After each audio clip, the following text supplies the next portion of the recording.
Thunder split the sky above Blackthorn Castle as Duke Lucian Ravenscroft stood alone in the great hall, surrounded by 300 lords who had come to watch him fall. Blood dripped from his knuckles onto marble floors where his ancestors had ruled for 2 centuries. The men circling him weren't there to negotiate. They were vultures dressed in silk, waiting to feast on the carcass of England's most feared dynasty. But Lucian had learned something essential during his 32 years of surviving this brutal world. Cornered predators don't surrender. They remind everyone why they were feared in the first place. What happened next would either resurrect the Ravenscroft legend or bury it forever beneath the ashes of Victorian propriety.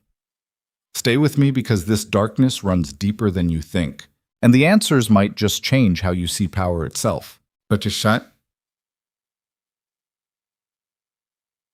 The morning Eveline Laurent arrived at Blackthorn, Lucien was in his study destroying a man's entire existence with 3 signatures. Rain hammered against windows overlooking the northern cliffs, while he reviewed documents that would transfer Baron Whitmore's estates to creditors by sunset. The Baron had made the mistake of calling Lucien's mother a French whore during a parliamentary session 6 weeks earlier. Lucien didn't shout, didn't threaten. He simply waited until Whitmore's gambling debts reached critical mass, then purchased every note from London's most ruthless moneylenders. Mercy was a luxury dead men left behind. His father had been merciful once, trusted the wrong allies, believed blood meant loyalty. Those beliefs got him a knife in the back during a fox hunt and left 14-year-old Lucian standing over a grave learning the only lesson this world actually taught. Power forgives nothing. Samuel Graves, his head butler, entered without knocking. The old man was the only servant who had earned that privilege after 30 years of keeping Blackthorn's darkest secrets buried. Samuel, Lucian said without looking up. The Baron's wife. Make certain she understands her husband's ruin came directly from his words about my mother. I want her to know exactly why she's being evicted. The cruelty was intentional, surgical. Lucien didn't enjoy destroying people, but he needed them afraid. Fear was the only currency that held value when everything else could be bought, stolen, or forged. Of course, Your Grace, Samuel replied, though I should mention the translator has arrived from London. Miss Laurent. Early, unfortunately. The storm delayed the coaches, so she came ahead by hired carriage. Lucien's pen stopped mid-signature. He hadn't requested a translator.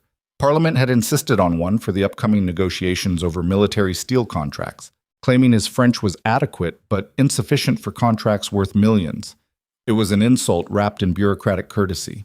They wanted someone present who could catch any loopholes Lucian might exploit. Political cowards hiding behind procedure. Show her to the East Guest Wing, Lucian said. I'll meet with her after... She's in the library, Samuel interrupted carefully. Reading your first editions. The pen snapped in Lucian's hand. No one entered his library without permission. Those books were collected across 2 decades, some stolen from estates during auctions, others purchased through networks of dealers who didn't ask questions about provenance. That collection represented the only thing Lucien actually valued beyond power. Knowledge was the one possession enemies couldn't strip away. He rose from the desk, adjusting his black waistcoat with mechanical precision. Every movement Lucian made was controlled, calculated to project authority even when standing alone. He was tall, lean from years of fencing and riding, with dark hair kept severe and eyes that people claimed looked like smoke over ice. Women in London society called him devastating. Men called him dangerous. Both were correct. The library occupied the castle's oldest tower, 3 floors of shelves spiraling upward beneath a domed ceiling painted with constellations. Rain pattered against stained glass windows as Lucian entered silently, his boots making no sound against the ancient rugs. A woman stood halfway up the spiral staircase, completely absorbed in a leather-bound volume. She wasn't beautiful in the decorative way London debutantes cultivated. Her beauty was sharper, more deliberate. Dark hair pulled back severely, revealing a face built from elegant angles and what looked like permanent skepticism. She wore a deep burgundy traveling dress, practical rather than fashionable, and held the book like someone who understood its actual value. Lucien watched her turn pages with careful reverence, completely unaware she was being observed. Then she spoke without looking up. Machiavelli's Discourses, First Italian edition, 1531. You overpaid for this. The margins have water damage on chapters 7 through 12. which means someone stored it improperly before you acquired it. Still valuable, but not worth what you probably spent.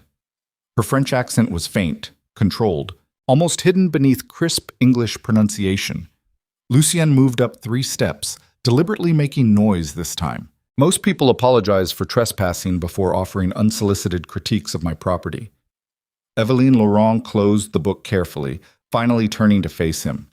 Her expression showed no fear, no embarrassment, just analytical assessment, like she was measuring him the same way she'd measured the book. Most people don't leave their most valuable possessions unlocked in rooms where strangers might wander, she replied. Either you're careless, which I doubt, or you wanted to see what I would do when left unsupervised. Lucien felt something unfamiliar flicker through his chest. Interest. Actual interest, not the performative kind aristocratic women manufactured to secure marriage proposals. You're perceptive, he said. I'm employed to notice details others miss. Evelyne descended the stairs, returning the Machiavelli to its shelf with perfect precision. Your reputation preceded you, Your Grace. I expected someone more. She paused, choosing her next words carefully, theatrically menacing. The comment should have been insulting. Instead, Lucien almost smiled. Almost. Disappointment doesn't suit translators, Miss Laurent. You'll find I'm far more effective when people underestimate the threat. I don't underestimate anything, she said. That's why I read your book collection first. Men reveal themselves through what they choose to preserve. You favor political theory, military strategy, and philosophy.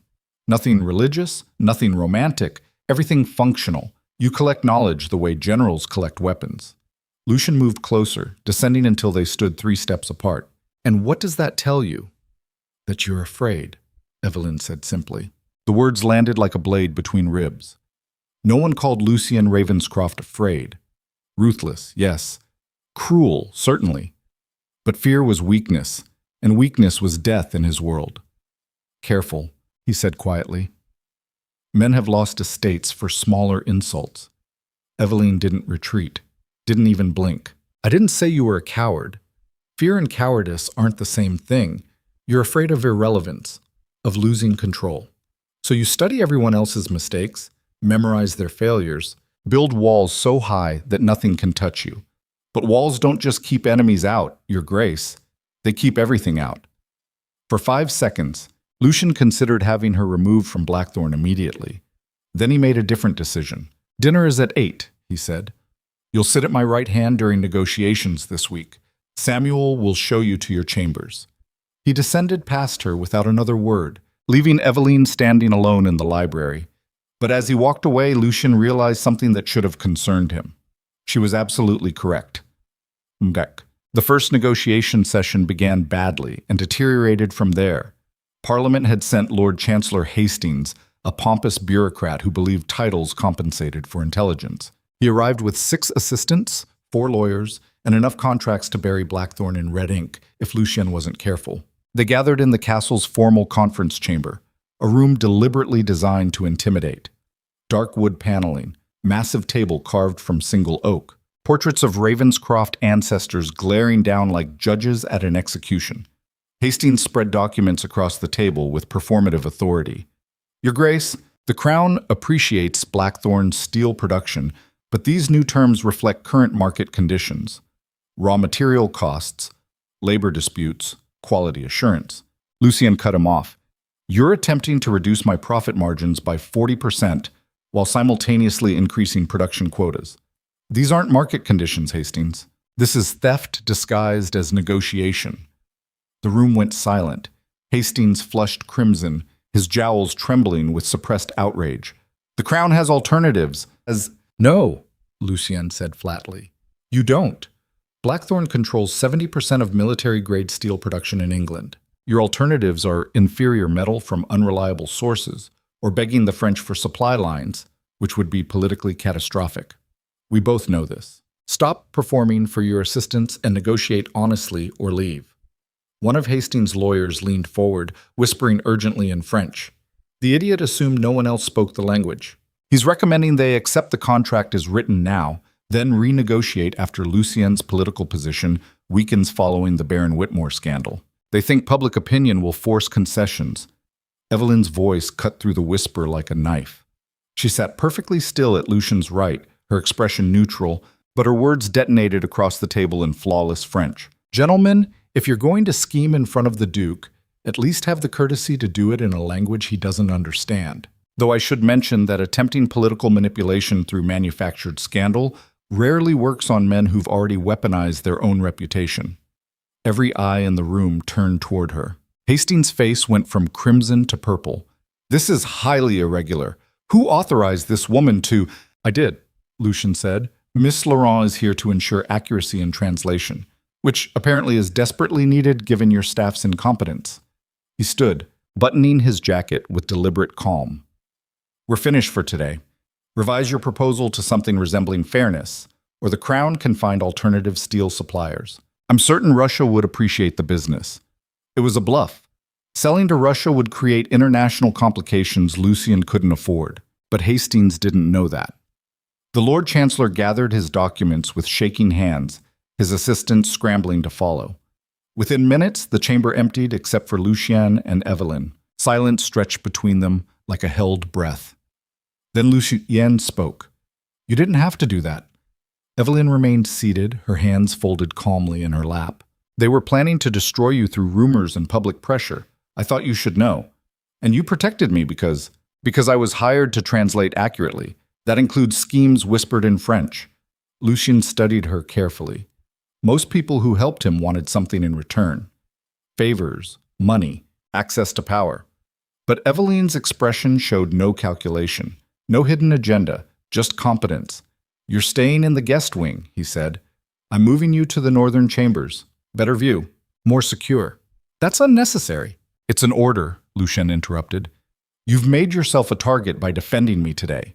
Hastings will investigate your background, spread rumors, attempt to discredit you before the next session. The northern chambers are easier to protect." Evelyn stood slowly, meeting his eyes directly. "I don't need your protection, Your Grace." "Everyone needs protection," he replied. "They just don't realize it until the knives come out." He left her standing in the conference chamber, already planning his next move. Hastings would retaliate. That was certain.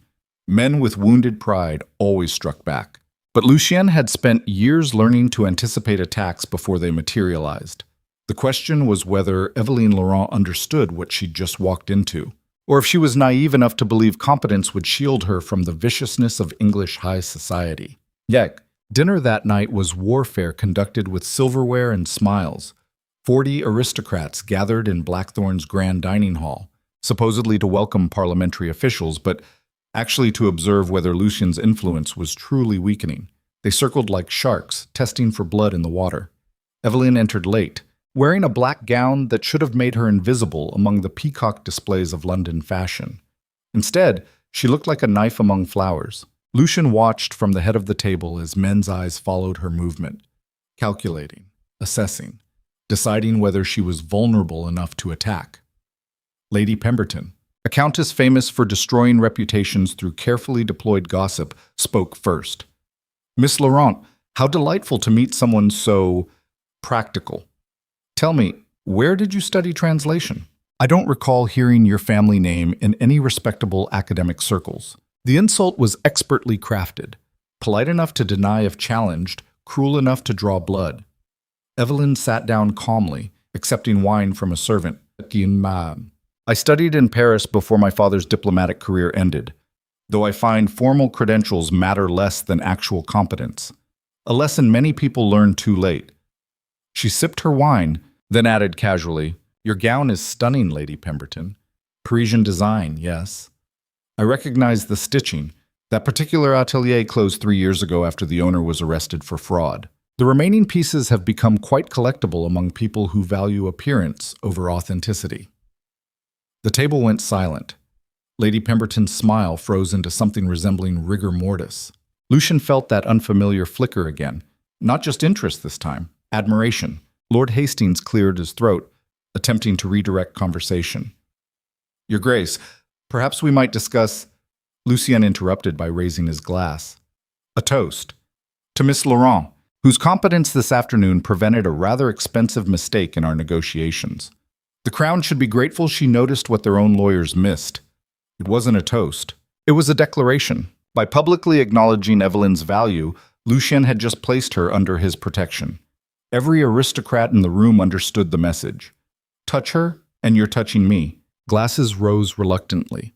Murmurs of agreement rippled through the hall. But Lucien saw the resentment beneath their courtesy. He'd just made Evelyn Laurent his responsibility, which meant she'd also become his liability. After midnight, Lucien found her on the northern balcony. She stood at the stone railing, watching storms roll across distant mountains. Rain hadn't reached the castle yet, but lightning flickered through clouds like artillery fire on a dark battlefield. "You shouldn't be out here alone," Lucien said. Evelyn didn't turn around. "I'm perfectly safe. Your reputation protects me now, remember?" "My reputation makes you a target. Then why defend me at dinner?" Lucien moved beside her, close enough to smell lavender and something sharper. Ink, maybe. Or old books. "Because you earned it," he said. "You protected my interests this afternoon. I returned the favor." "That's not how society works," Evelyn replied. "You made me visible. Gave me status I can't defend on my own. Now every ambitious woman in London will see me as competition, and every man will see me as either a prize or a threat." She finally looked at him. "So tell me, Your Grace, what do you see?" The question hung between them like a blade over a thread.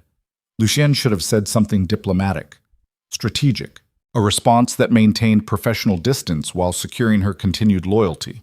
Instead, he told the truth. Someone dangerous. Evelyn's expression didn't change, but something shifted behind her eyes. "Good," she said. "That means you're paying attention." Thunder rolled closer, and the first drops of rain began to fall. Neither of them moved. "You asked what I see," Lucien continued.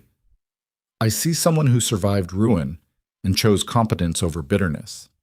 Someone who reads entire libraries before making judgments. Someone who doesn't need protection but accepts it strategically because she understands that pride is expensive." He stepped closer. "I see the only person in Blackthorn who looked at me and saw fear instead of power." Evelyn held his gaze. "And that fascinates you." "It terrifies me," Lucien admitted. Rain fell harder, soaking them both, but neither retreated toward shelter. "Why?" Evelyn asked. "Because fear means vulnerability," Lucien said. "And vulnerability gets people killed. I built Blackthorn on certainty, on control, on knowing exactly how every piece moves before the game begins. But you—" He trailed off, searching for words that wouldn't sound like weakness.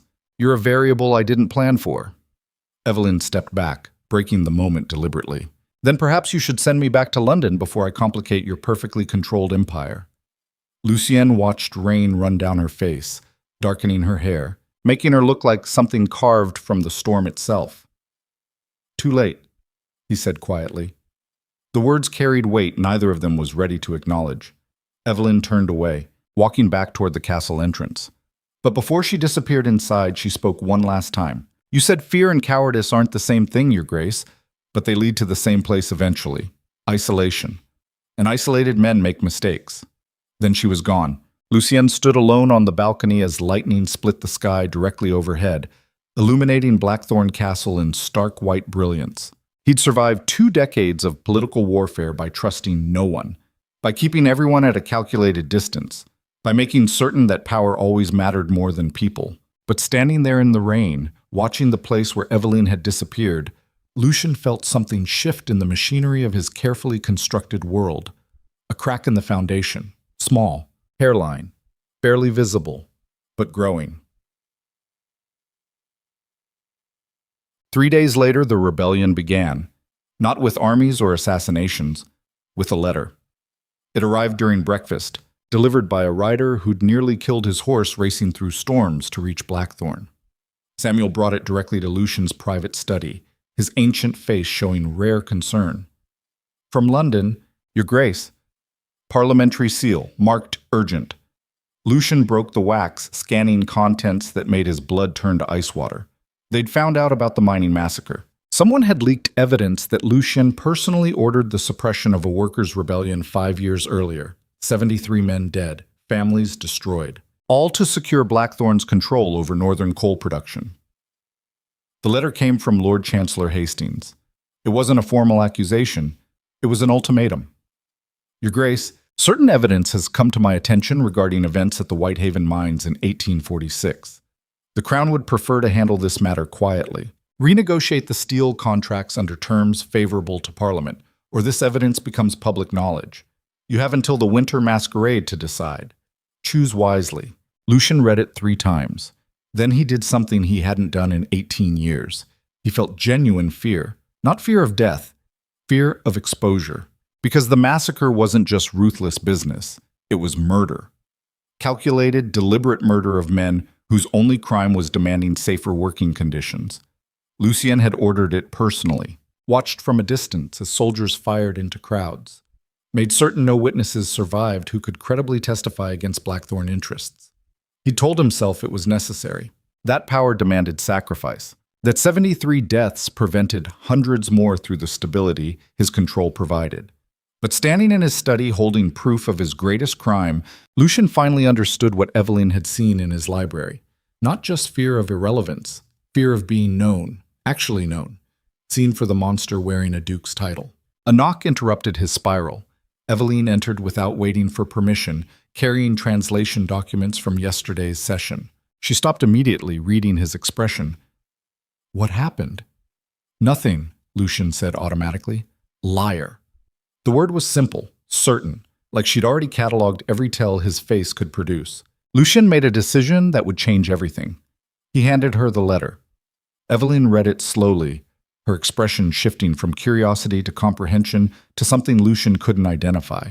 When she finished, she looked up. Is it true? Yes. The admission felt like falling off a cliff. You killed those men. I gave the order. Evelyn set the letter down carefully, her hands perfectly steady. Why? Because they were going to destroy everything my family built. Because weakness would have invited every rival to attack Blackthorn while we were vulnerable. Because in this world, mercy gets you murdered. Lucien's voice remained controlled, but something underneath was cracking. I did what was necessary. You did what was expedient, Evelyn corrected. There's a difference. The distinction felt like a knife between ribs. Tell me, Miss Laurent, what would you have done? Negotiated? Compromised? Trusted desperate men to accept reasonable terms when they had Blackthorn backed into a corner? I would have found a third option, she said. The one between surrender and slaughter. Lucian laughed, but it sounded like breaking glass. There are no third options. Not in this world. You survive or you die. You control or you're controlled. Everything else is fairy tales rich people tell themselves to sleep better. Then you've already lost, Evelyn said quietly. What? She moved closer, holding his eyes with uncomfortable intensity. You've spent 20 years building walls, eliminating threats, controlling every variable. And where has it brought you? Here, alone, holding evidence of your worst crime, surrounded by enemies, terrified that someone might finally see who you actually are. Her voice softened, but the words cut deeper. That's not power, Lucian. That's a prison you built yourself. Get out, he said. No. Get out! The shout echoed through the study, raw and ragged.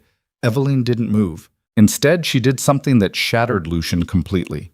She stepped forward and placed one hand against his chest.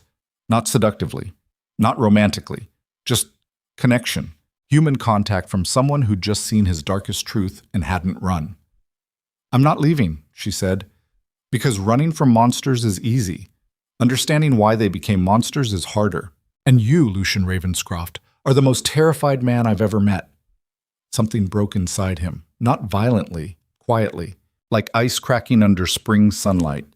Lucian grabbed her wrist, but not to push her away, to hold on. You should fear me, he whispered. I know, you should run. I know. Then why are you still here? Evelyn's answer came soft but certain. Because I see what you're too afraid to admit. You didn't build this empire because you loved power. You built it because you're terrified of being powerless, of ending up like your father, trusting the wrong people, dying with a knife in your back. She moved closer. But power without humanity doesn't protect you, Lucian. It just makes you alone. Their faces were inches apart now. Rain pattered against windows while thunder rolled across distant cliffs. And in that moment, Duke Lucian Ravenscroft made the most dangerous decision of his entire life. He kissed her. Not gently, desperately. Like a drowning man grabbing the last piece of wreckage in a storm, Evelyn didn't pull away. She kissed him back with equal intensity, her hands gripping his jacket like she was holding him together through sheer force of will. When they finally broke apart, both breathing hard, Lucien saw his own reflection in her eyes, and he saw exactly what she'd described. A terrified man wearing power like armor. "I can't change what I did," he said hoarsely. "I know. The evidence will destroy me." "Probably. Hastings will demand everything."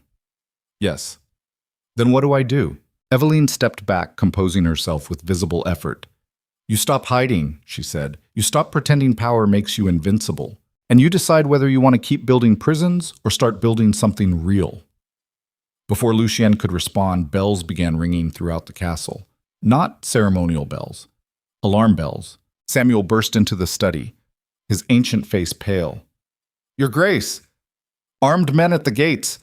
Lord Cedric's banner!" The world tilted sideways. Cedric, his cousin, his father's nephew, the man who'd spent 15 years believing Blackthorn should have been his inheritance. The man Lucien had deliberately kept powerless through political maneuvering and financial control. "How many?" Lucien demanded. 50, maybe more. They claim they have royal warrants for your arrest." "Hastings didn't wait for the masquerade," Eveline said quietly. "He sent Cedric to finish you now." Lucien's mind went cold and clear. Battle calm. The same clarity that had carried him through a dozen political wars. "Lock down the castle," he ordered Samuel. "Arm the household guard. Send riders to our allies and—" Eveline grabbed his arm. "Stop." "What?" "Stop thinking like a general and start thinking like a human being. Cedric didn't bring 50 men just to arrest you. He brought them to kill you. This isn't a siege, it's an execution." Her eyes held his with desperate intensity. "So you have two choices. Fight and die defending your prison. Or surrender and lose everything you've built." "There's a third option," Lucien said. She blinked. "What?" Lucien turned to Samuel. "Open the gates." The old butler went pale. "Your Grace, that's suicide." "Do it. Let Cedric and every man with him enter Blackthorn Castle. I want them inside these walls when I make my final move." Eveline stared at him. "What are you planning?" Lucien smiled, and for the first time in years, it was genuine. "You said I needed to find third options, Miss Laurent. Let me show you what happens when the Duke of Blackthorn stops defending and starts attacking." He moved toward the door, then paused. "And Eveline, stay close to me, because whatever happens next..." Thunder crashed directly overhead, shaking the ancient stones. "The monster you saw in that library? He's about to remind everyone why they learned to fear the Ravenscroft name." The gates opened like jaws welcoming prey. Lucien watched from the eastern tower as Cedric Ravenscroft rode through Blackthorn's entrance at the head of 50 armed men, their torches turning rain into streams of fire. His cousin wore ceremonial armor polished to mirror brightness, the kind of theatrical display men chose when they wanted witnesses to remember their victory. Cedric thought he was walking into a coronation. He had no idea he'd just entered a tomb. Samuel stood beside Lucien, his weathered hands gripping the stone battlement. "Your Grace, if this goes wrong..." "It won't," Lucien said. "How can you be certain?" "Because Cedric's already made his first mistake. He brought an army to arrest one man. That tells me he's afraid. And afraid men overcommit. They bring too many swords, make too much noise. Announce their intentions before securing their objectives." Lucien turned from the window, his movements precise as a surgeon preparing for an operation. "Cedric wants a spectacle. I'm going to give him a funeral." Eveline appeared in the doorway, still wearing the black gown from earlier. She'd changed nothing about her appearance, but something in her posture had shifted, straighter, harder, like she'd made a decision and was committed to whatever consequences followed. "You're actually going through with this," she said. "Did you think I was bluffing? I thought you might choose survival over pride." Lucien moved past her toward the stairwell. "Survival without power is just slower death, Miss Laurent. I didn't build Blackthorn by retreating every time someone challenged my authority." "This isn't a challenge," Eveline said, following him down the spiral stairs. "This is a coup. Cedric has royal warrants, parliamentary support, 50 armed men. What do you have?" Lucien stopped on the landing, turning to face her. "Home field advantage.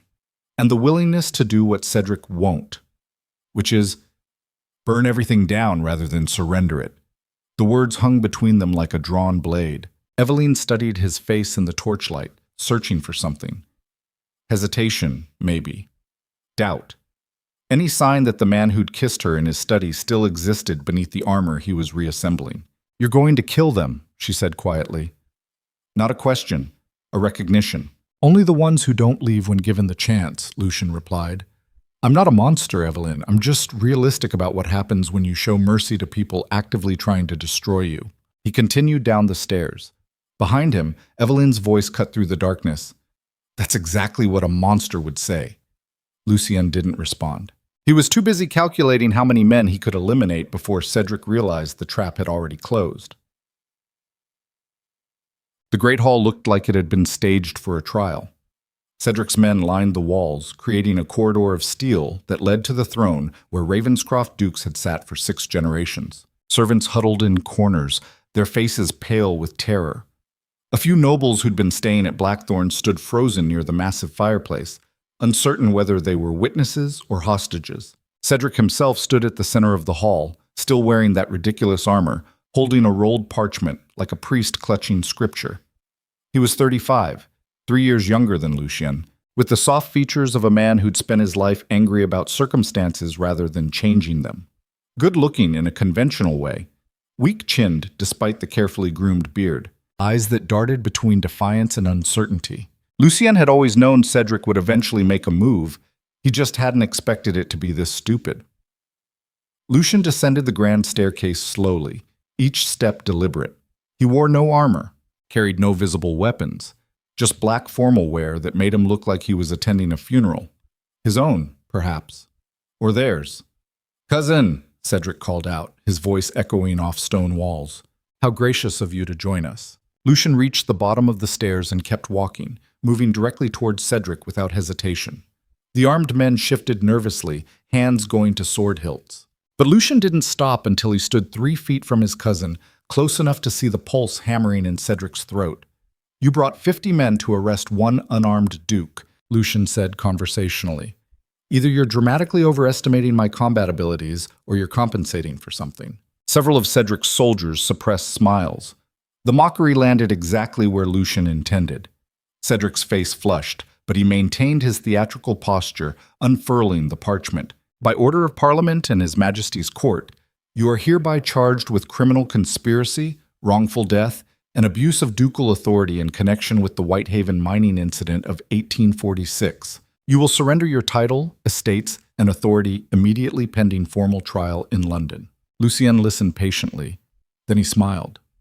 "No." The word dropped into silence like a stone into deep water. Cedric blinked. "I'm sorry." "You heard me. No, I won't surrender anything. I won't acknowledge your charges. And I certainly won't legitimize this pathetic attempt at a coup by pretending it's legal process." Lucien turned slightly, addressing the entire hall. "Let me clarify something for everyone present. Those warrants are forgeries. Parliamentary seals can be purchased from the same printers who make theater tickets if you know the right people, which Cedric does, because he spent the last 5 years cultivating relationships with London's most corrupt officials while waiting for an opportunity to claim what he believes is rightfully his." He looked back at Cedric. "How am I doing so far?" Cedric's hand moved toward his sword. "You're a murderer," he spat. "Those men at Whitehaven died in a riot," Lucien interrupted. "A tragic riot that occurred when radical elements refused to accept reasonable safety protocols. I have witness statements, signed depositions, evidence that will withstand scrutiny in any actual court. Those are lies. Prove it." The challenge hung in the air. Cedric's face went from flushed to pale as he realized the trap. Because even if the charges were true, even if Lucien had ordered the massacre, proving it required evidence that could survive cross-examination. Witnesses who hadn't been bribed or intimidated. Documents that hadn't been altered or destroyed. And Lucien Ravenscroft had spent 5 years making certain none of that existed. "You can't bluff your way out of this," Cedric said. But his voice had lost its certainty. "I have 50 armed men. You're alone." "Am I?" Lucien raised one hand. From doorways throughout the Great Hall, Blackthorn's household guard emerged. Not 50 men, not even 40. 20. But they moved with the precision of soldiers who'd trained together for years. Each one carried loaded crossbows, already aimed at Cedric's forces. The math shifted instantly. Cedric's men were packed together in the center of the hall. Blackthorn's guard had superior positioning, covering every exit. In the opening seconds of any fight, a dozen of Cedric's soldiers would die before they could even draw weapons. Lucien watched his cousin's face cycle through confusion, recognition, and finally fear. "You were saying something about being alone?" Lucien prompted. "This is madness," Cedric whispered. "You'd start a battle inside your own home?" "You brought the battle to my home," Lucien corrected. "I'm simply demonstrating why that was a mistake." He stepped even closer, lowering his voice so only Cedric could hear. "Here's what happens next. You're going to order your men to leave Blackthorn immediately. You'll return to whatever hole Parliament promised you in exchange for this performance. And you'll spend the rest of your miserable life knowing you had one chance to claim this duchy, and you failed because you were too proud to realize you were never smart enough to beat me." Cedric's hand tightened on his sword hilt. "And if I refuse? Then we find out how many of your men are actually willing to die for your ambition," Lucien said. "My guess is fewer than you think." For 10 seconds, the Great Hall existed in perfect tension. 50 men on one side, 20 on the other. Mathematics that should have favored Cedric, but somehow didn't. Then Evelyn's voice cut through the standoff. "Stop!" She stood at the top of the grand staircase, holding something in both hands. The evidence letter from Hastings. Every eye in the hall turned toward her. Lucien's carefully constructed calm cracked slightly. "Evelyn," he said quietly, "don't." She descended the stairs slowly, holding the letter like a loaded weapon. "Lord Cedric, you claim the Duke is a murderer, that he ordered innocent men killed to protect his financial interests. You say you have evidence." She reached the bottom of the stairs. "But you don't actually have evidence, do you? You have accusations from political enemies, rumors, speculation. What you don't have is this." Evelyn held up the letter. A confession, written by Lord Chancellor Hastings, admitting that the Crown manufactured charges against Duke Ravenscroft in order to force renegotiation of steel contracts, that the entire scandal was politically motivated extortion. Silence crashed through the hall. Cedric stared at the letter like it might burst into flames. That's impossible. Hastings would never... Hastings made a mistake, Evelyn said. He assumed the Duke would surrender quietly to protect his reputation. He didn't anticipate someone would expose the extortion publicly. She turned to face Cedric's soldiers. "Every man here needs to understand what's actually happening. You weren't brought to Blackthorn to enforce justice. You were brought here to execute a political assassination disguised as legal process. And when this fails, when the Duke survives and retaliates, do you think Lord Cedric will protect you? Do you think Parliament will acknowledge your service?" Her voice hardened. "Or will you be dismissed as mercenaries who exceeded their authority, tried for treason, executed to maintain political appearances?" One of Cedric's soldiers lowered his weapon, then another, then 5 more. The defection spread like fire through dry grass. Within seconds, half of Cedric's forces had stepped back from formation, their commitment visibly crumbling. Lucien watched it happen with cold satisfaction. Evelyn had just weaponized the one thing Cedric hadn't protected against: doubt. "No!" Cedric shouted, his voice cracking. "Stand your ground! The Duke is lying!" But the spell was broken. Men who'd been willing to follow orders 5 minutes ago now looked at Cedric with suspicion, calculating their own survival rather than his ambitions. Lucien moved forward, his voice carrying absolute authority. "Final offer, Cedric. Leave now with whatever dignity you can salvage. Or stay and discover exactly how far I'm willing to go to protect what's mine." Cedric's face twisted with rage and humiliation. For one terrible second, Lucien thought his cousin might actually be stupid enough to fight. Then Cedric turned and walked toward the exit, his footsteps echoing in the massive hall. His remaining soldiers followed, their weapons lowered, their formation broken. Within minutes, the great hall emptied. Silence returned like water filling a void. Lucien stood motionless, watching the last of Cedric's men disappear through the gates. Then he turned to Evelyn. She still held Hastings' letter, her expression unreadable. "That was either the bravest or most reckless thing I've ever witnessed," Lucien said. "Probably both," Evelyn replied. "You realize you just made yourself a target. Hastings will know you exposed his extortion. Parliament will retaliate." "I know." "Then why?" Evelyn folded the letter carefully, her hand steady despite everything. Because you were about to start a war that would have killed dozens of people. Because Cedric didn't deserve to win through manipulation and lies. And because... She paused, choosing her next words carefully. Because I'm tired of watching powerful men destroy each other when there are better options. Lucian studied her face in the torchlight. You sound like someone who's done this before. I told you my father was a diplomat, Evelyn said. I watched him navigate conflicts for 15 years before his career ended. The best solutions aren't always the violent ones. What happened to him? Evelyn's expression went carefully neutral. He chose the violent solution when he should have negotiated. It cost him everything. The admission hung between them. Lucian understood what she wasn't saying. I'm not your father, he said quietly. I know. You're worse. At least he had ideals he believed in. You just have survival instincts dressed up as principles. The accusation should have angered him. Instead, Lucian felt something uncomfortably close to shame. I did what was necessary, he said. You did what was easy, Evelyn corrected. Threatening Cedric, positioning guards, creating standoffs. That's not strategy. That's just escalation. You're so focused on winning every confrontation that you've forgotten what happens after the victory. What happens is I survive, Lucian said, and my enemies don't. And then what? You survive into tomorrow, and the day after that, and eventually you die alone in this massive castle, surrounded by servants who fear you and allies who tolerate you because they're more afraid of what you'll do if they don't. Her voice softened. That's not power, Lucian. That's imprisonment. Before he could respond, Samuel appeared in the doorway. Your Grace, riders approaching from the south. Parliamentary banners. Lucien's jaw tightened. How many? Hundreds, Samuel said grimly. And they're not stopping at the gates. The Second Army arrived at dawn. Lucien watched from the battlements as soldiers in royal colors surrounded Blackthorn Castle completely. Not 50 men this time, not 100, 300, with artillery. Samuel stood beside him, his ancient face grim. Hastings didn't waste time, the old butler said. He couldn't afford to, Lucien replied. Evelyn exposed his extortion attempt. Now he has to finish this before the evidence spreads beyond Blackthorn. A rider approached under white flag, stopping just outside crossbow range. Duke Ravenscroft, the rider called. Lord Chancellor Hastings demands your immediate surrender. Failure to comply will result in assault under authority of the crown.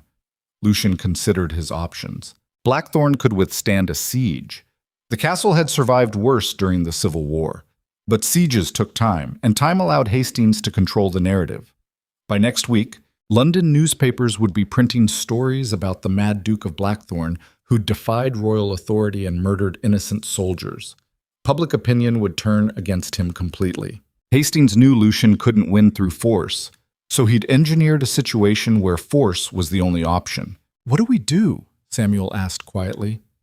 Lucien turned from the battlements. Get everyone into the central keep. Seal the outer courtyards. Prepare for... No. Evelyn's voice came from the stairwell behind them. She climbed onto the battlements, her hair whipping in the wind, her expression fierce. You're not doing this. Doing what? Lucien asked. Choosing death over adaptation. You're planning to barricade yourself in the keep and force Hastings to slaughter his way through Blackthorn stone by stone, turning yourself into a martyr because you think dying gloriously is preferable to actually changing. That's not... Yes, it is, Evelyn interrupted.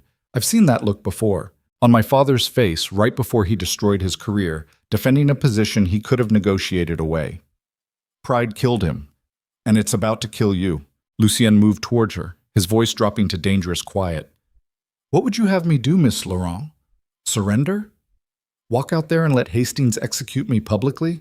Abandon everything I've built? I'd have you fight smarter, Evelyn said. Not harder. There's no smart option here. Hastings has me trapped. Only if you keep thinking like a duke instead of a survivor. Evelyn grabbed his arm, her grip surprisingly strong. You told me survival was the only thing that mattered, that power was just a tool for staying alive. So stop defending the title and start defending the man. Because titles can be stripped away, Lucien. But the person underneath? That's what actually matters. What are you suggesting? Evelyn pulled him away from the battlements, lowering her voice. Hastings wants a public execution or a public surrender. Either one destroys you, so give him neither. Disappear. Vanish from Blackthorn before the assault begins. Let him storm an empty castle and look like a tyrant who brought an army to fight no one. That's cowardice, Lucian said. That's survival, Evelyn corrected. You said mercy got your father killed. I'm telling you, pride will do the same to you. So choose. Die defending a building, or live to rebuild your power somewhere Hastings can't reach. Lucian stared at her. The suggestion was insane. Dukes didn't flee, didn't abandon their seats. The Ravenscroft family had held Blackthorn for 200 years, but the Ravenscroft family had also survived by adapting when necessary. His father had died because he'd been too trusting. Lucien had almost died because he'd been too rigid. If I leave, Hastings claims Blackthorn, Lucien said. Temporarily, Evelyn replied. Buildings are just stone and wood. You can always take them back. But if you die today, there's no recovery. And where exactly would I go? Evelyn's expression shifted into something calculating. France. My father had contacts there before his exile. People who owe our family favors. We disappear across the channel, establish new identities, rebuild your network from outside England. We? Lucien repeated. Evelyn met his eyes directly. You think I can stay in England after exposing Hastings? I'm as wanted as you are now. The realization settled between them. She'd burned her bridges defending him, knowing exactly what it would cost. Why? Lucien asked. Why destroy your own future to protect mine? Evelyn was quiet for a long moment. Then she said something that changed everything. Because I saw what you could become in that study. When you admitted your fear. When you kissed me like you were drowning. For 30 seconds, you stopped being the Duke of Blackthorn and became just Lucien Ravenscroft. A terrified man trying desperately to protect something he'd already lost. Her voice dropped to barely a whisper. That man is worth saving. The Duke can burn. Lucien felt something crack open in his chest. Not painfully, like a door unsealing after being locked for decades. You barely know me, he said. I know enough, Evelyn replied. I know you murdered 73 people and still have nightmares about it. I know you built walls so high you can't see over them anymore. I know you're absolutely terrified that if anyone sees who you actually are, they'll use it to destroy you. She stepped closer. And I know that despite all of that, you kissed me like I was the first real thing you'd touched in years. Lucien couldn't speak. Artillery boomed in the distance, warning shots. Hastings giving him one final chance to surrender. Samuel cleared his throat quietly. Your Grace, if you're leaving, it needs to be now. I can buy you perhaps an hour with negotiations before they storm the gates. Lucien looked at his old butler, the man who'd served his family for 30 years. Come with us, Lucien said. Samuel smiled sadly. Someone needs to protect Blackthorn while you're gone. Besides, I'm too old for running. I'll tell Hastings you fled west. Send him chasing shadows while you escape east. That will get you imprisoned. Probably, Samuel agreed.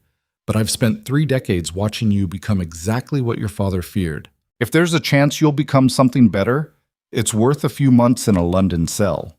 The old man bowed formally. Go, Your Grace, before the Duke of Blackthorn forgets how to be just Lucien. They left through tunnels Lucien's grandfather had built during the Civil War. Ancient passages carved beneath the castle foundations, opening into caves that led down the cliffs toward the sea. Samuel had arranged everything with terrifying efficiency. Horses waiting in a hidden cove, documents forged with new names, money transferred to French banks through coded accounts. Lucien moved through the darkness with Evelyn close behind, carrying nothing but what they could fit in travel packs. No title, no authority, no guards. Just 2 people running from an empire that wanted them dead. They emerged from the caves as the sun rose over the ocean, turning water into liquid gold. Behind them, artillery thunder rolled across Blackthorn Castle, Hastings beginning his assault on empty halls. Lucien stood at the cliff edge, watching smoke rise from his ancestral home. Everything he'd built, everything he'd protected, everything he'd killed to preserve, going up in flames because he'd chosen survival over pride. Evelyn touched his shoulder gently. We should move. Hastings will figure out we're gone within the hour. Lucien didn't turn around. I spent 20 years becoming the Duke of Blackthorn, he said quietly, turning myself into exactly what this world demanded. And in one morning, it's all gone. Not gone, Evelyn said, just paused. Lucien finally looked at her. She stood in dawn light wearing a simple travel dress, her hair loose around her shoulders, no makeup, no jewelry. Nothing aristocratic or refined, just Evelyn Laurent, the woman who'd seen his worst crimes and still chose to run with him. "Who are you?" he asked. She smiled slightly. "Someone who's been exactly where you are. Lost. Exiled. Watching everything familiar burn because the world decided you were too dangerous to tolerate." "What did you do?" Evelyn turned toward the horses. "I survived, and eventually I found something worth surviving for." Which was? She looked back at him, and Lucien saw his own reflection in her eyes. Terrified, furious, alive. "The chance to become someone who didn't need walls," she said. Then she swung onto her horse with practiced ease. "Come on, Your Grace, or should I start calling you something else?" Lucien mounted his own horse, muscle memory taking over. "Just Lucien," he said. The name felt strange in his mouth, like speaking a foreign language he'd once known but had forgotten through disuse. "Just Lucien," Evelyn repeated. "I think I like that better." They rode east as the sun climbed higher, leaving Blackthorn Castle burning behind them. Lucien didn't look back. Looking back was for men who still believed in the power of what they'd lost. He was learning a different kind of power now, the power of having nothing left to defend and everything left to build. 3 days later, they crossed into Dover under stolen moonlight. The port city crawled with soldiers checking papers, searching for a duke and his accomplice. But the soldiers were looking for aristocrats, people who traveled with entourages and demanded respect. They weren't looking for a merchant and his wife, poorly dressed and exhausted from the road. Lucien had shaved his beard, cut his hair short, wore clothes that smelled like horse sweat and dirt. Evelyn had done the same, transforming herself into someone forgettable. They paid a fisherman to smuggle them across the channel. The boat was small, cramped, reeking of old fish and salt water. Nothing like the luxury ships Lucien had commissioned for diplomatic travel, but it was invisible. And invisible was exactly what they needed. Halfway across the channel, the fisherman asked what they were running from. "Bad marriage," Evelyn said smoothly. "His family doesn't approve." The fisherman grunted, understanding. "Always about family, isn't it? People thinking they own you just because you share blood." Lucien said nothing. He sat in the bow, watching England disappear into mist, processing the enormity of what he'd lost. Blackthorn Castle. His title, his reputation, his entire identity. 20 years of carefully constructed power, gone in 72 hours. Evelyn sat beside him, close enough that their shoulders touched. "You're thinking about going back," she said quietly. It wasn't a question. "Hastings will be searching for me," Lucien said. "Every port, every city, every ally I've ever contacted. He won't stop until I'm captured or dead." "I know." "Then you understand we're not just fleeing. We're becoming different people. Everything I was, everything I built. It's finished." Evelyn was quiet for a long moment. Then she said something that cut through Lucien's spiraling thoughts. "Good." He turned to look at her. "Good?" "The Duke of Blackthorn was a monster," Evelyn said simply. "Brilliant, powerful, absolutely terrifying, but a monster nonetheless. He killed people who threatened him, destroyed lives to protect his empire, built walls so high he couldn't even see the sun anymore." Her hand found his in the darkness. "Maybe Lucien Ravenscroft will be better." "What if he's not?" Lucien asked. "What if the monster is all I know how to be?" "Then you'll learn something new," Evelyn said. "The same way I did." "What happened to you?" Lucien asked.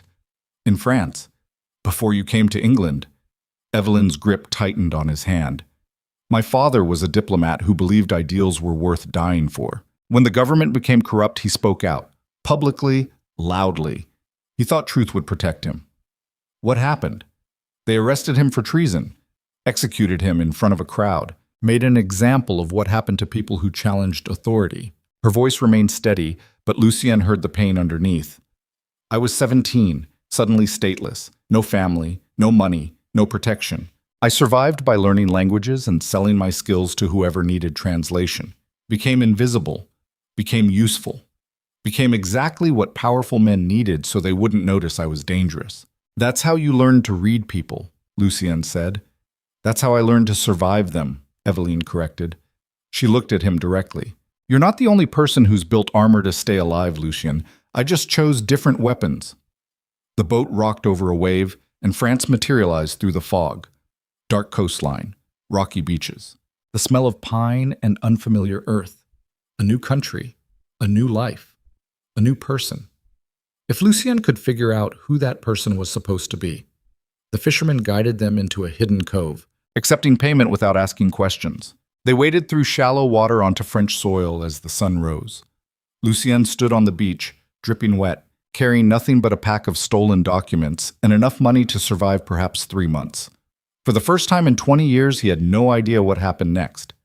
No strategy, no contingencies, no carefully prepared plans to handle every possible outcome, just uncertainty stretching forward like an open road. Evelyn touched his shoulder.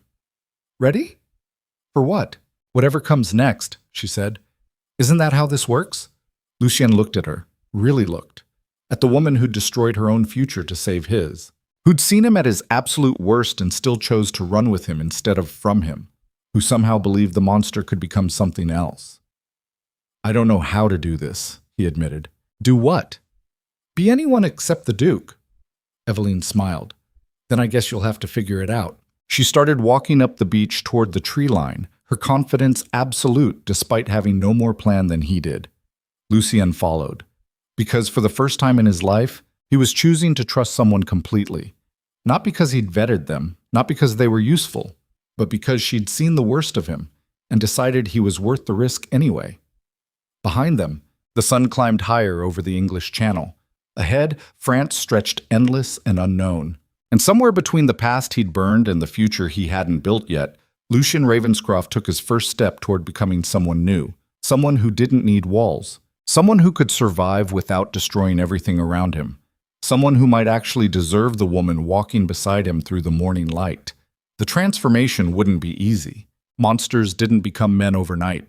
But standing on that beach, watching Evelyn Laurent walk fearlessly into uncertainty, Lucien made himself a promise. He would learn. He would adapt.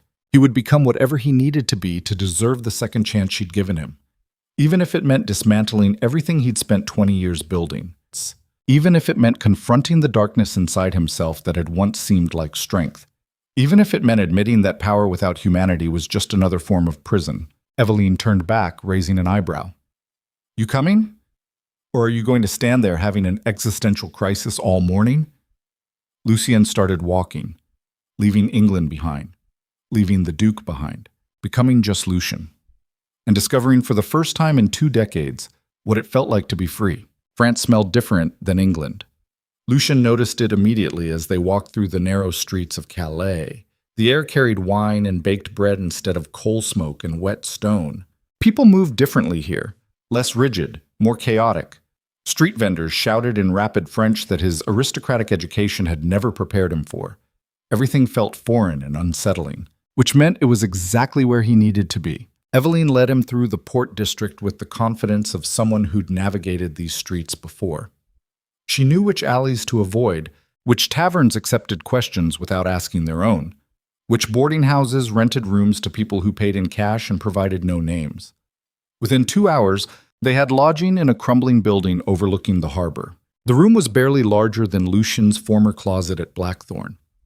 1 bed, cracked window. Walls so thin he could hear neighbors arguing 3 rooms away. The furniture consisted of a table, 2 chairs, and a wash basin that looked like it predated the Revolution.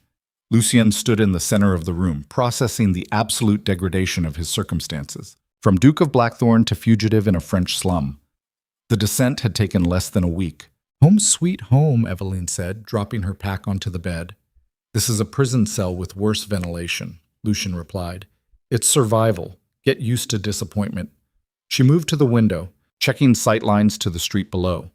Old habits from her own years of running, Lucien realized. She'd lived like this before, knew how to function when every shadow might hide an enemy. How long? He asked. Evelyn glanced back. How long what? How long did you live this way? After your father died. Her expression went carefully neutral. 3 years, moving between cities, never staying long enough for anyone to remember my face. Working translation jobs that paid just enough to afford the next week's rent.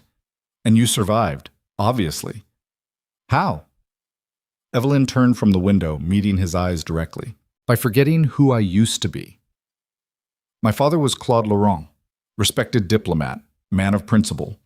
His daughter would have been someone important, but that girl died with him on the scaffold. I became Evelyn, nobody in particular, useful enough to employ but forgettable enough to ignore. She crossed her arms. You're going to have to do the same thing. Stop thinking like a duke. Stop expecting deference. Stop believing your name carries weight. Because right now, Lucien Ravenscroft doesn't exist.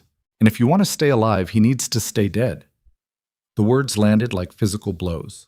Lucien had spent 20 years building that name into something terrifying, something powerful, something that made men lower their eyes and women calculate their approach. Now it was just a liability, a target painted on his back. I don't know how to be no one, he admitted quietly. Then learn, Eveline said, before someone teaches you the hard way. The first week was humiliation disguised as education. Evelyn found work translating commercial documents for French merchants trading with English companies.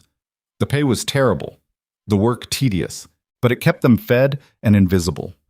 Lucien attempted to help and discovered that aristocratic French was utterly useless for negotiating fish exports. He'd never felt so incompetent. You're thinking too hard, Evelyn told him after he'd mistranslated the same contract clause for the third time. These merchants don't care about grammatical perfection. They care about understanding the price and delivery terms. Stop translating like a scholar and start translating like someone who actually needs the money. Lucien tried again, forcing himself to think practically rather than precisely. The merchant nodded approval. Better. Your accent is still terrible, but at least I understand what you're saying now. After the merchant left, Lucien sat at their small table feeling the weight of his own uselessness. I spent 2 decades mastering languages, strategy, negotiation. Everything that made me valuable, and none of it actually prepared me for this. Evelyn poured wine into 2 chipped cups. That's because you learned how to be powerful, not how to be useful. Power is about making other people do what you want. Usefulness is about doing what other people need, different skills entirely. She slid 1 cup toward him. Welcome to the real world, Lucien, where your title means nothing and your competence is measured by whether someone will pay you at the end of the day. The wine tasted sour, or maybe that was just reality. 3 weeks into their exile, Eveline's contact finally arrived. His name was Marcel Fontaine, a gray-haired man in his 50s who carried himself with the quiet authority of someone who'd survived multiple regime changes by being indispensable to all of them. He met them in a cafe near the harbor, ordering coffee with the precision of a man conducting business. Evelyn Laurent, he said, his French rapid and colloquial. I was sorry to hear about your father. Claude was a good man in a world that punishes goodness. Thank you, Evelyn replied. Marcel, this is Jean Moreau, Lucien interrupted using the name from his forged documents. Pleased to meet you. Marcel's eyes flickered with recognition. He knew exactly who Lucien actually was. But he nodded politely, accepting the fiction. Evelyn tells me you need work that doesn't ask questions, Marcel said. I might have something.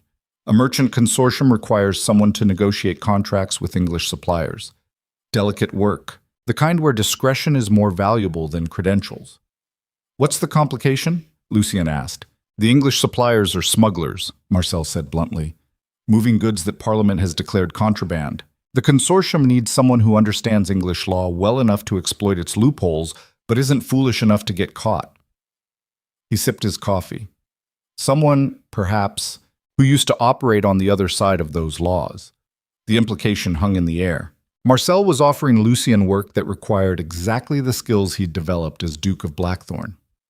Understanding legal frameworks, identifying weaknesses, manipulating systems designed to be impenetrable.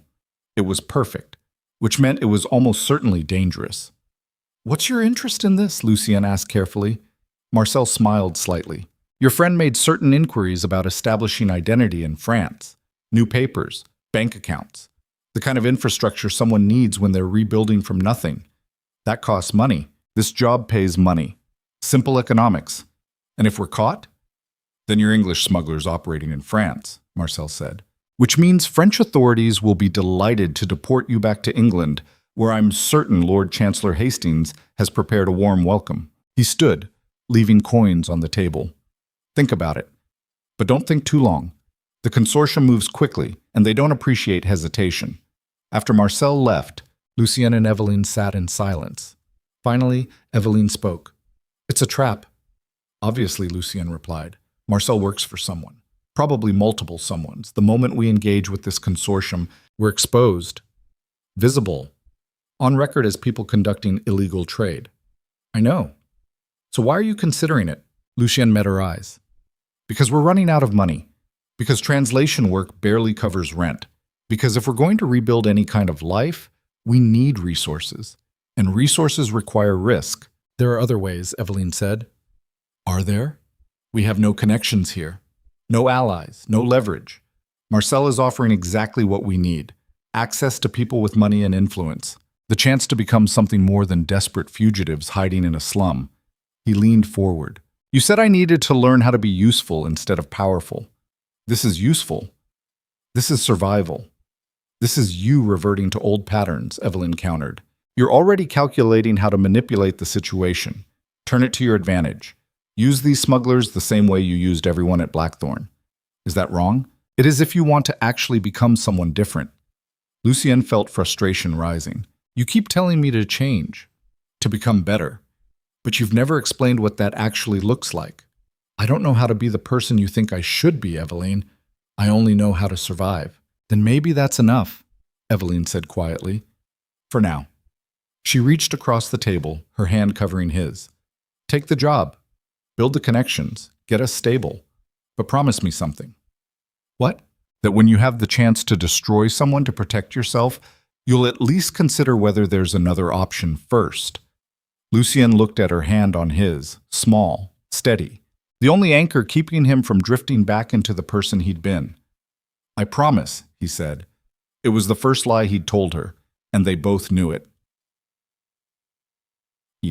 The smuggling operation was larger than Lucien expected. The consortium consisted of 12 French merchants moving English wool, tea, and manufactured goods that parliamentary tariffs had made prohibitively expensive through legal channels. They operated through a network of fishing boats, bribed customs officials, and warehouse owners who asked no questions about cargo manifests. Lucien's role was to negotiate with English suppliers on the other side of the channel, which meant returning to England. The irony wasn't lost on him. He'd fled England to avoid execution, and now he was voluntarily sailing back into waters where every port had soldiers searching for the fugitive Duke of Blackthorn. The crossing took 6 hours. Lucien stood on the deck of a fishing boat that stank of herring and salt water, watching the English coastline materialize through morning fog. Eveline stood beside him, wrapped in a borrowed coat against the wind. "Having second thoughts?" she asked. "Constant second thoughts," Lucien replied. "But we're committed now.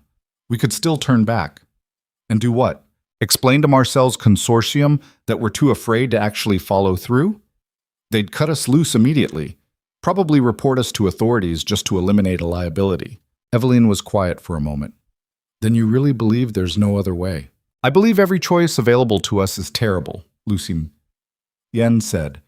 "I'm just choosing the terrible option that keeps us alive longest." "That's the Duke talking," Eveline observed. "Maybe the Duke was right about some things." The words came out harsher than Lucien intended. Eveline didn't respond. They stood in silence as England drew closer.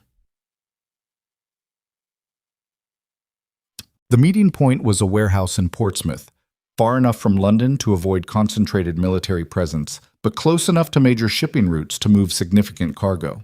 Lucien and Eveline arrived after dark, guided by a contact who vanished the moment they reached the correct building. Inside, 3 men waited. 2 were obviously muscle, large, scarred, carrying themselves like former soldiers who'd found more profitable employment in gray markets. They flanked the 3rd man, who sat at a makeshift desk reviewing manifests by lamplight. When he looked up, Lucien's entire world tilted sideways. The man was Lord Cedric Ravenscroft, his cousin, the man who'd tried to seize Blackthorn, the man who should have been in disgrace, stripped of authority, possibly imprisoned for his failed coup. Instead, he sat in a smuggler's warehouse, smiling like a cat that had finally cornered a mouse. "Cousin," Cedric said pleasantly, "how wonderful to see you again." Lucien's hand moved instinctively toward a weapon he wasn't carrying. Eveline grabbed his arm, her grip iron tight. Stay calm, she whispered. Cedric stood slowly, his movements deliberately casual. I must say, I'm impressed. Most fugitives have the sense to stay far away from their homeland, but you always did have a talent for arrogance disguised as strategy. What are you doing here? Lucien demanded. The same thing you are, apparently. Conducting business that Parliament would prefer remained invisible. Cedric moved around the desk. No. Though I must admit, my circumstances are considerably better than yours. I still have my title, my estates, my position in society. You, meanwhile, are a wanted criminal hiding in France, desperate enough to accept work from smugglers. He smiled. How the mighty have fallen. The two guards shifted position, subtly blocking the exit. Lucien's mind raced through possibilities. This wasn't coincidence. Cedric had known they were coming, which meant Marcel had sold them out, or the consortium had been Cedric's operation from the beginning, a trap designed to lure Lucien back to England where he could be captured. Evelyn's hand tightened on his arm. A warning. Don't escalate. What do you want? Lucien asked, forcing his voice to remain controlled. Want? Cedric laughed. I already have what I want. Blackthorn Castle is under parliamentary administration, with me appointed as interim steward. Your assets are frozen. Your allies have abandoned you, and you're standing in front of me completely powerless. He stepped closer. What I want now is to watch you finally understand that you were never as clever as you believed. That all your careful planning, all your ruthless decisions, all your brutal pragmatism, none of it actually protected you. You're here because I wanted you here, and you walked into it willingly. This was always your operation, Eveline said quietly. Cedric glanced at her. The translator, Eveline Laurent, daughter of a disgraced French diplomat. I wondered what leverage you'd use to manipulate my cousin into abandoning everything he'd built. Love? Seduction? Or just strategic sympathy at the right moment? Eveline's expression remained neutral. You're the one who leaked the Whitehaven evidence to Hastings, she said. Cedric's smile widened. Actually, I created the evidence.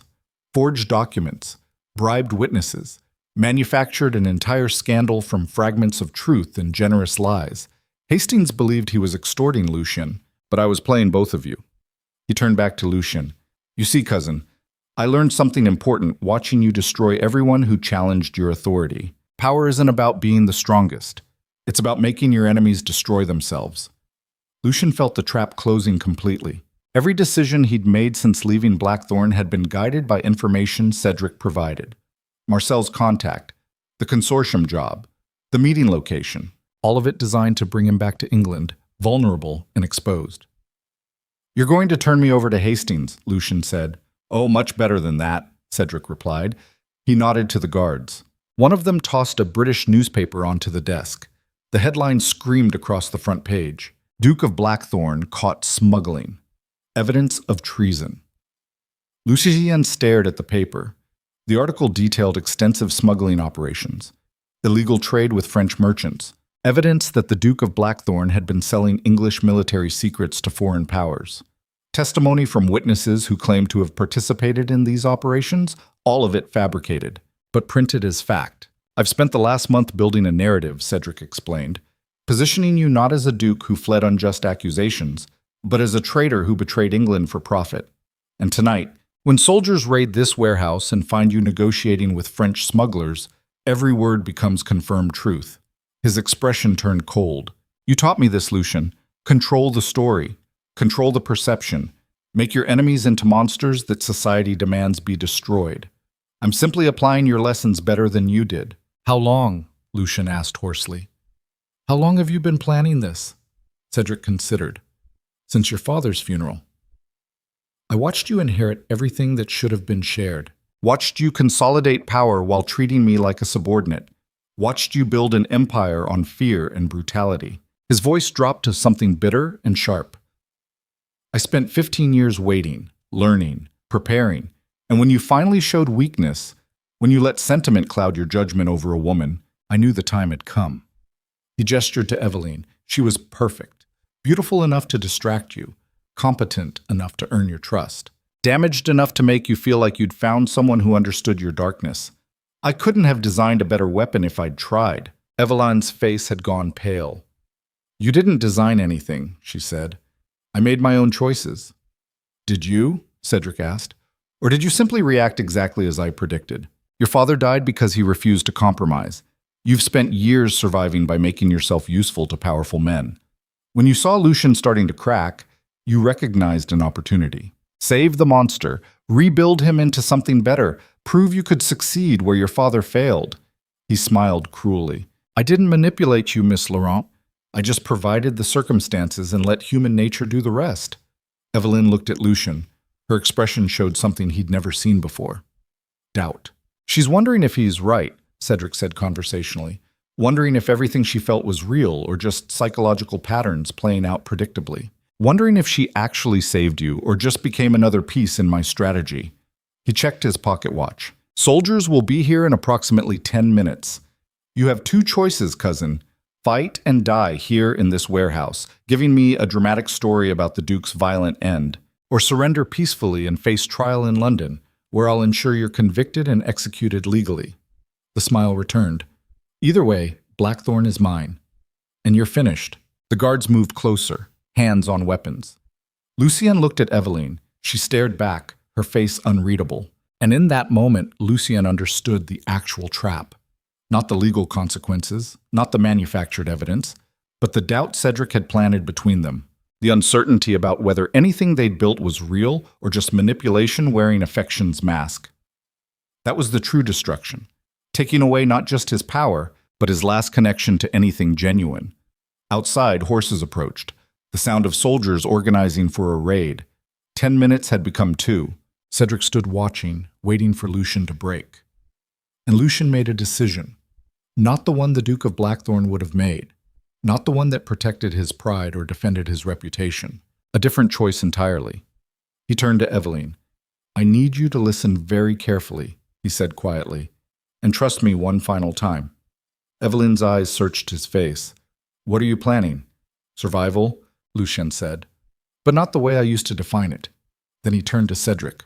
You're right about everything. I was arrogant, brutal. I destroyed people to protect power I convinced myself was worth any cost. And I walked into your trap because I couldn't imagine anyone being patient enough to wait 15 years for revenge. Cedric's smile faltered slightly. This wasn't the response he'd expected. But you made one mistake, Lucien continued. You assumed I still cared about being the Duke of Blackthorn. That losing my title, my reputation, my empire would destroy me. He stepped forward. 6 weeks ago, you would have been right. But I've learned something living in that French slum with no power and no protection. I learned what actually matters isn't the empire. It's who stands beside you when everything else burns. He looked at Eveline. You can have Blackthorn. You can have my title. You can tell whatever story makes you feel like you've won, but you'll never have what I found when I lost everything else. What's that? Cedric asked, his voice tight. Someone who sees me completely and chooses to stay anyway. Lucien turned back to Eveline. I know you're doubting whether any of this was real, whether you were manipulated into caring about me, but I'm going to prove it wasn't manipulation. How? Eveline whispered. By choosing you over survival. Then Lucien did something that shattered every instinct he'd developed in 20 years of ruthless pragmatism. He turned to the guards. Tell Hastings I surrender. Tell him I'll testify to everything, every crime, every brutal decision, every person I destroyed. I'll give him the complete confession he needs to close this case forever. Cedric went pale. What? I'm surrendering, Lucien repeated. But on one condition. Eveline Laurent walks out of here free and clear. No charges, no pursuit, complete immunity. He looked at his cousin. You wanted to destroy me, Cedric. Congratulations. You win. But she had nothing to do with my crimes. She was just someone trying to survive in a world run by men like us. And I won't let her pay for my mistakes. The warehouse went silent. Outside, soldiers were breaking down the door. Eveline grabbed Lucian's arm, her grip desperate. Don't do this. Don't surrender for me. It's already done, Lucien said quietly. Why? Because you asked me to consider whether there was another option besides destroying someone to protect myself. This is that option. I'm protecting you by destroying the only thing I have left. Tears appeared in Eveline's eyes. Which is what? The illusion that I'm still the Duke of Blackthorn, Lucien said. That man is dead. Has been since the moment I chose to run with you instead of dying alone in that castle. I just needed to admit it. The door crashed open. Soldiers poured in, weapons drawn, shouting orders. Lucien raised his hands in surrender.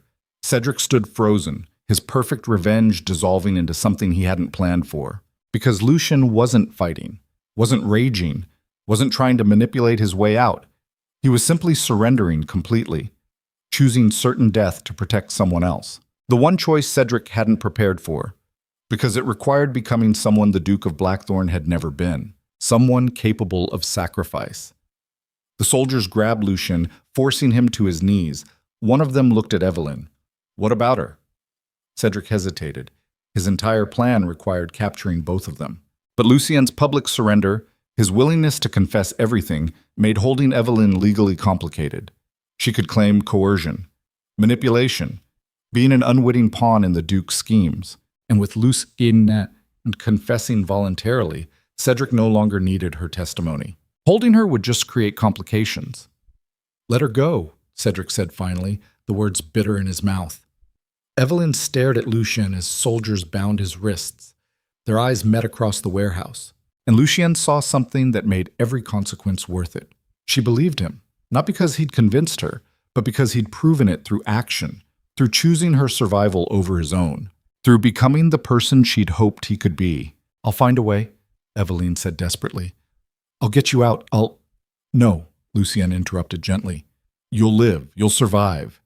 You'll become whoever you need to be without me holding you back. That's how this ends. She was crying now, not bothering to hide it. This can't be how it ends. It's how I end, Lucien said. But you're just beginning. The soldiers hauled him to his feet, dragging him toward the door. Lucien took one last look at Evelyn Laurent, the woman who'd seen a monster and believed he could become human, who'd sacrificed her own future trying to save his, who'd given him the only thing worth having when everything else was stripped away, a reason to be better than he'd been. Thank you, he said quietly. Then the soldiers pulled him out into the night, leaving Evelyn standing in the warehouse, watching the man she'd tried to save choose death rather than let her share his fate. Cedric approached her slowly. Touching, he said, but ultimately pointless. He'll be executed within the month. All his confessions won't change that. Evelyn turned to look at him. Her face was wet with tears, but her eyes were absolutely cold. You think you won, she said. You think destroying him means victory, but you don't understand what just happened. Enlighten me, Cedric replied. He stopped being afraid, Evelyn said. For the first time in 20 years, Lucien Ravenscroft made a choice that wasn't about survival or power or protecting himself. He chose someone else, chose love over fear. She stepped closer. That's the one thing you'll never understand, Lord Cedric, because you're still exactly what he used to be. A terrified man building walls and destroying threats, convinced that power is the only thing that matters. Her smile was sad and knowing. You didn't defeat him, you just proved he'd already won by becoming something better than you'll ever be. Then she walked out of the warehouse, leaving Cedric standing alone with his hollow victory. Outside, dawn was breaking over Portsmouth. Evelyn stood on the dock, watching soldiers load Lucien into a prison wagon. He didn't look back, didn't try to escape, just sat quietly, accepting his fate, because he'd already achieved the only victory that mattered. He'd died as Lucien Ravenscroft, not the Duke of Blackthorn, just a man who'd loved someone more than he'd feared losing everything. The wagon rolled away toward London, toward trial, toward execution, toward the end of everything the Duke had built. But somewhere in that journey, Evelyn made herself a promise. She would find a way, not to save the Duke, but to honor the man who'd finally learned what actually mattered, even if it cost her everything she had left. The sun climbed higher over England, and Evelyn Laurent began planning impossible redemption for the man who'd saved her by destroying himself, for the monster who'd become human at the exact moment it was too late, for Lucien. Just Lucien, the only version of him that had ever actually been worth saving. The Tower of London smelled like centuries of death. Lucien sat in a cell that had housed traitors since the reign of Henry VIII. Stone walls carved with the desperate final words of men who'd waited here for execution. The air was thick with moisture and rot, and through the barred window he could see the scaffold being constructed in the courtyard below. They were building it specifically for him. No expense spared for the Duke of Blackthorn's final performance. He'd been imprisoned for 17 days, long enough for Cedric to orchestrate a trial that was really just theater. Witnesses testified to crimes Lucien had never committed. Documents appeared with signatures he'd never written. The prosecution built a narrative of systematic treason that bore no resemblance to reality, but sounded convincing enough for crowds screaming for blood outside the courthouse. The verdict was predetermined. Guilty on all charges. Execution scheduled for dawn, 3 days away. Lucien sat on the stone floor, back against the wall, and discovered something strange. He wasn't afraid. Not of death itself. He'd killed enough men to understand the mechanics. The body stopped. Consciousness ended. Whatever came after was speculation. What unsettled him was the realization that dying didn't matter nearly as much as he'd always believed. He'd spent 20 years terrified of irrelevance, of losing control, of being erased from the world that had consumed his entire existence. But sitting in this cell, waiting for execution, Lucien felt something unexpected. Peace. Because Evelyn was alive, free, safe from consequences he'd earned through decades of brutality.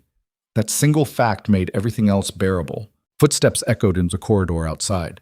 Heavy boots, multiple sets, guards changing shifts probably. But then a key turned in the lock. The door opened. Samuel Graves stood in the entrance, looking older and more exhausted than Lucien had ever seen him. The old butler carried a covered tray, moving slowly like his bones ached from the journey. Behind him, guards waited at a careful distance.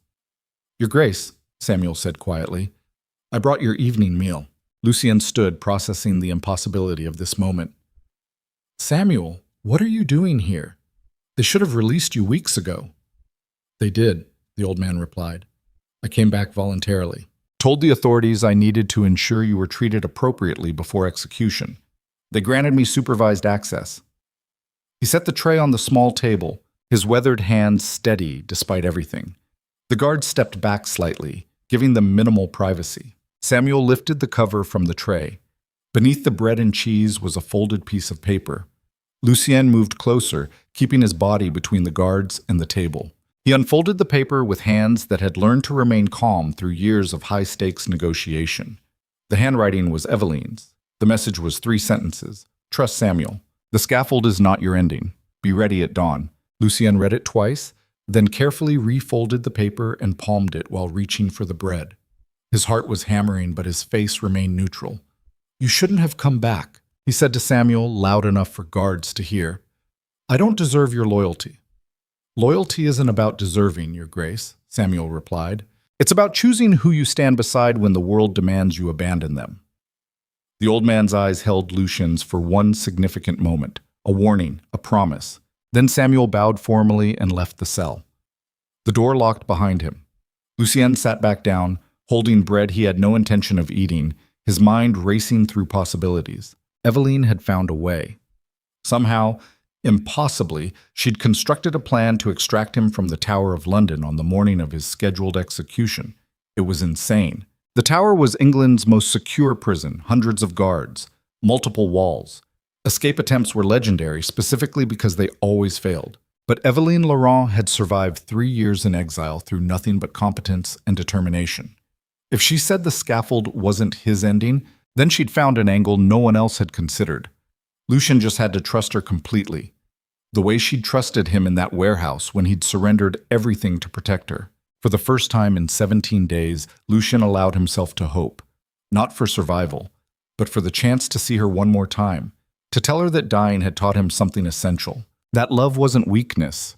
It was the only thing strong enough to make death bearable.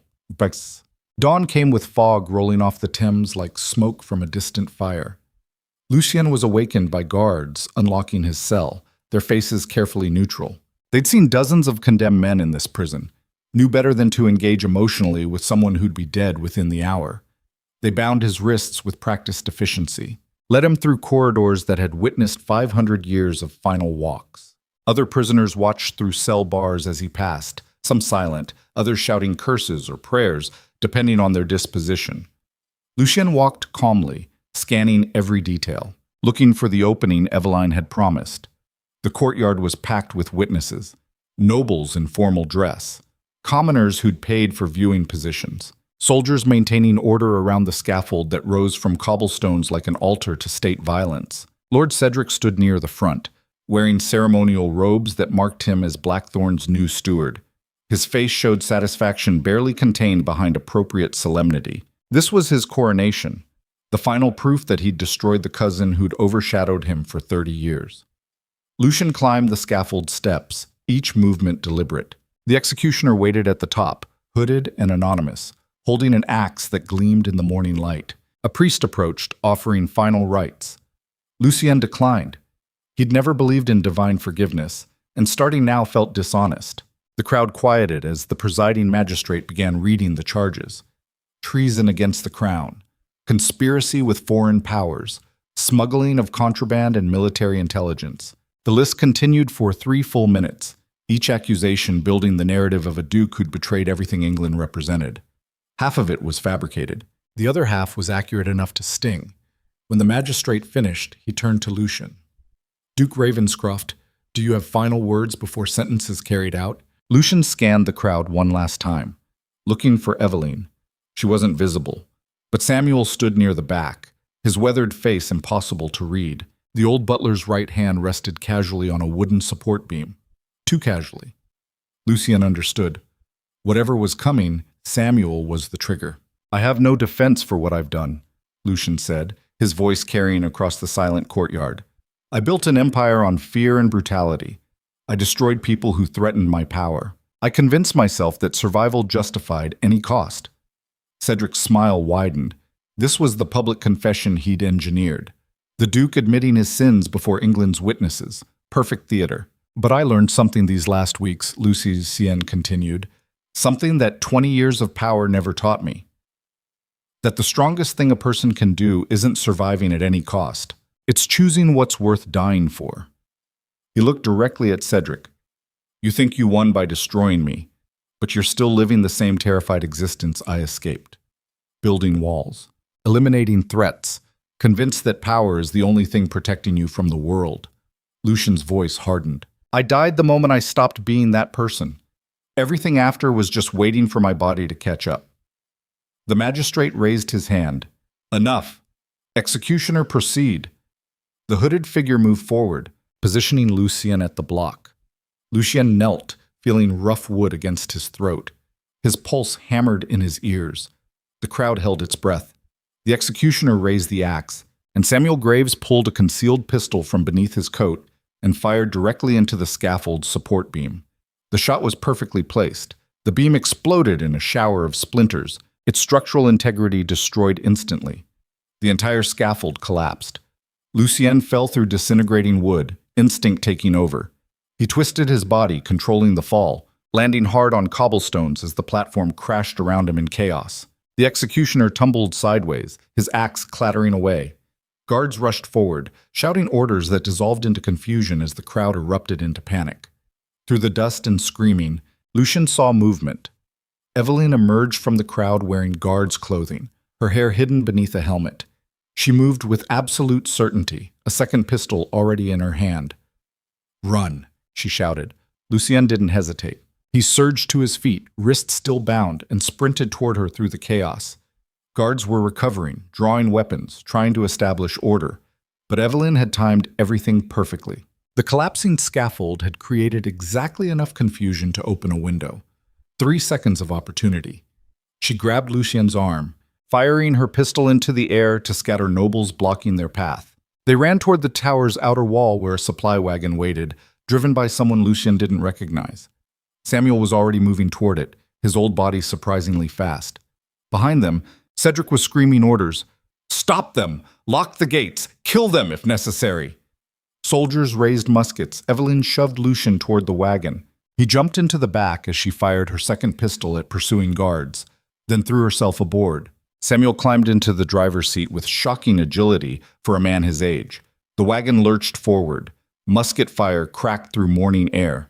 Wood splintered beside Lucien's head as a ball smashed through the wagon's side. But Samuel was driving like a man possessed, whipping the horses into a gallop through gates that were just beginning to close. They crashed through with inches to spare. The wagon careened into London streets, scattering pedestrians. Behind them, soldiers poured from the tower in pursuit. Lucian stared at Evelyn, his mind still processing what had just happened. She'd infiltrated the tower, recruited Samuel, planned and executed a rescue from England's most secure prison, saved him from execution with seconds to spare. "You're insane," he said. "Probably," Evelyn replied, reloading her pistols with practiced efficiency. "But you're alive. So I'm calling it a success. How did you—" "Later," she interrupted. "Right now we need to reach the docks before they lock down the entire city." The wagon turned sharply, Samuel navigating through alleys with knowledge that came from 30 years serving Blackthorn interests in London. They emerged near the Thames, where a small ship waited at a private dock, the same dock Lucian had used for diplomatic travel when he'd been Duke. The irony was almost funny. Almost. They abandoned the wagon, sprinting toward the ship.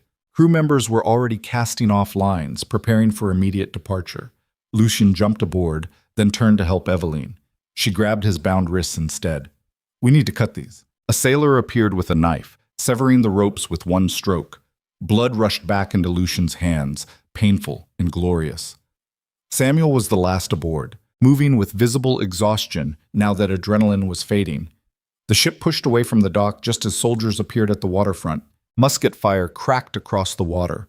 Balls splashed into the Thames around them. But they were moving, carried by current and wind away from London's reach. Lucien stood at the rail, watching England recede into morning fog. The country where he'd been born, where he'd built an empire, where he'd just been executed in everything but technical fact. Beside him, Evelyn appeared, still wearing the stolen guard uniform. "So," she said, "that was dramatic." Lucien turned to look at her, really looked, at the woman who'd risked everything to save him, who'd spent weeks planning an impossible rescue, who'd chosen him over safety, sanity, and every rational instinct. "Why?" he asked quietly. Evelyn met his eyes. "Because you chose me first. In that warehouse, you surrendered everything to protect me.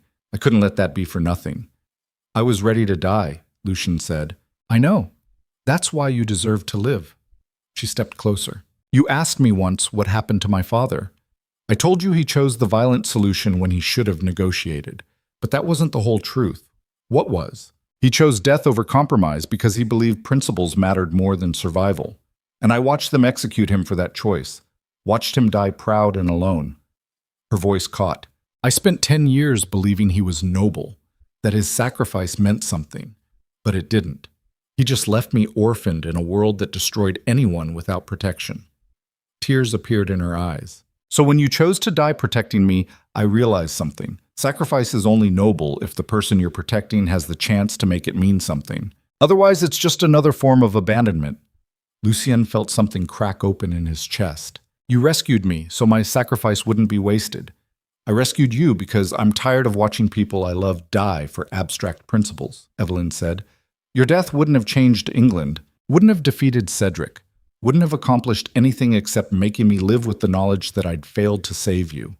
She grabbed his shirt with both hands. "So, yes, I broke you out of prison.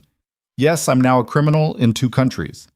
Yes, we're fleeing to God's nowhere with no plan and no resources. But you're alive, and that matters more than any of the rest of it." Lucien pulled her close, his bound and bleeding wrists wrapping around her. They stood that way as the ship carried them down the Thames toward open ocean. 2 fugitives with nothing left except each other. Samuel approached quietly, his old face showing satisfaction despite exhaustion. "Where are we going, Your Grace?" Lucian considered. He had contacts in a dozen countries, resources hidden in accounts Cedric didn't know existed, skills that would be valuable anywhere power was traded and leverage mattered. They could rebuild. Different empire, different methods, but still an empire. Or he could choose something else entirely. Lucian looked at Evelyn, at the woman who'd seen him at his worst and his best and chosen both versions, who'd risked everything because she believed he was worth saving, who'd taught him that survival without humanity was just a slower form of death. "America," he said finally. Samuel blinked. "America? New country, no aristocracy, no established power structures, a place where what you've done matters less than what you can do." Lucian tightened his hold on Evelyn. A place where we can build something that doesn't require destroying people to protect it. That's very optimistic for you, Evelyn observed. I'm trying something new, Lucian replied. Hope. I hear it's popular among people who aren't completely broken. She laughed despite everything. The sound was exhausted and slightly hysterical, but genuine.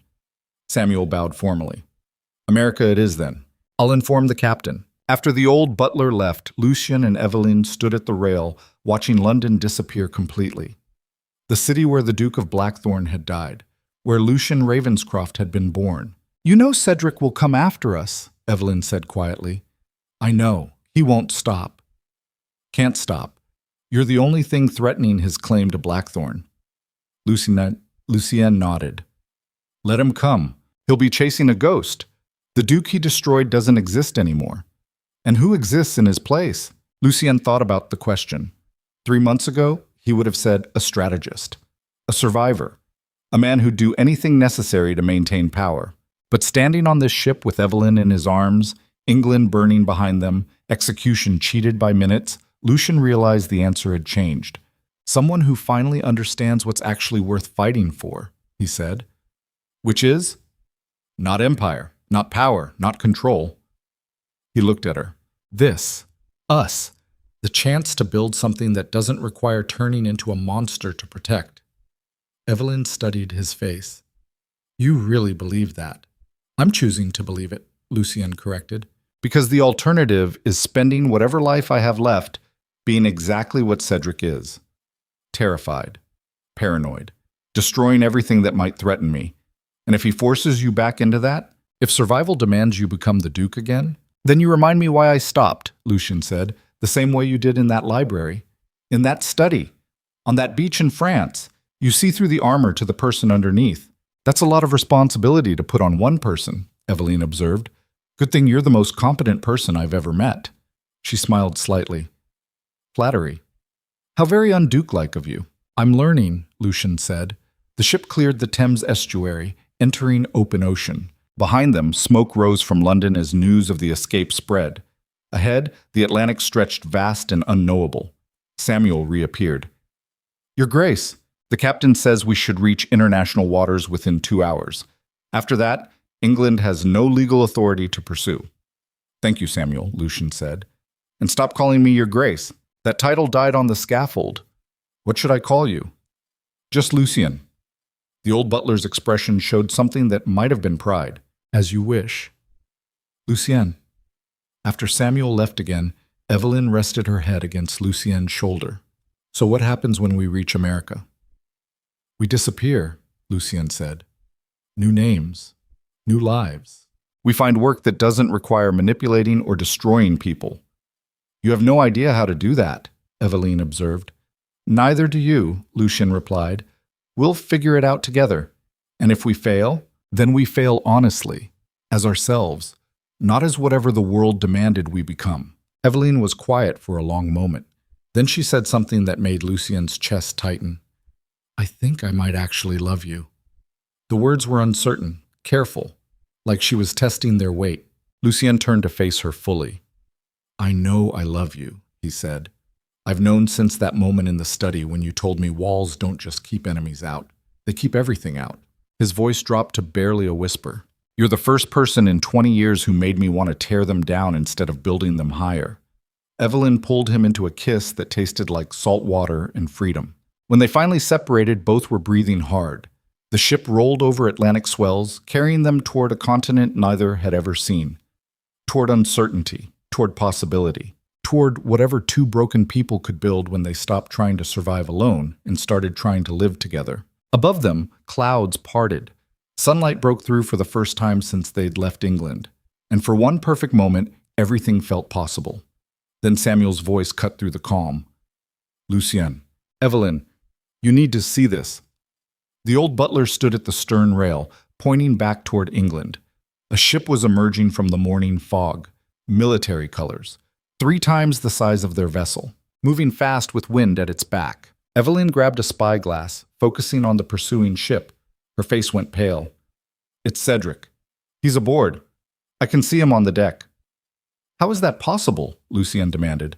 We barely escaped an hour ago.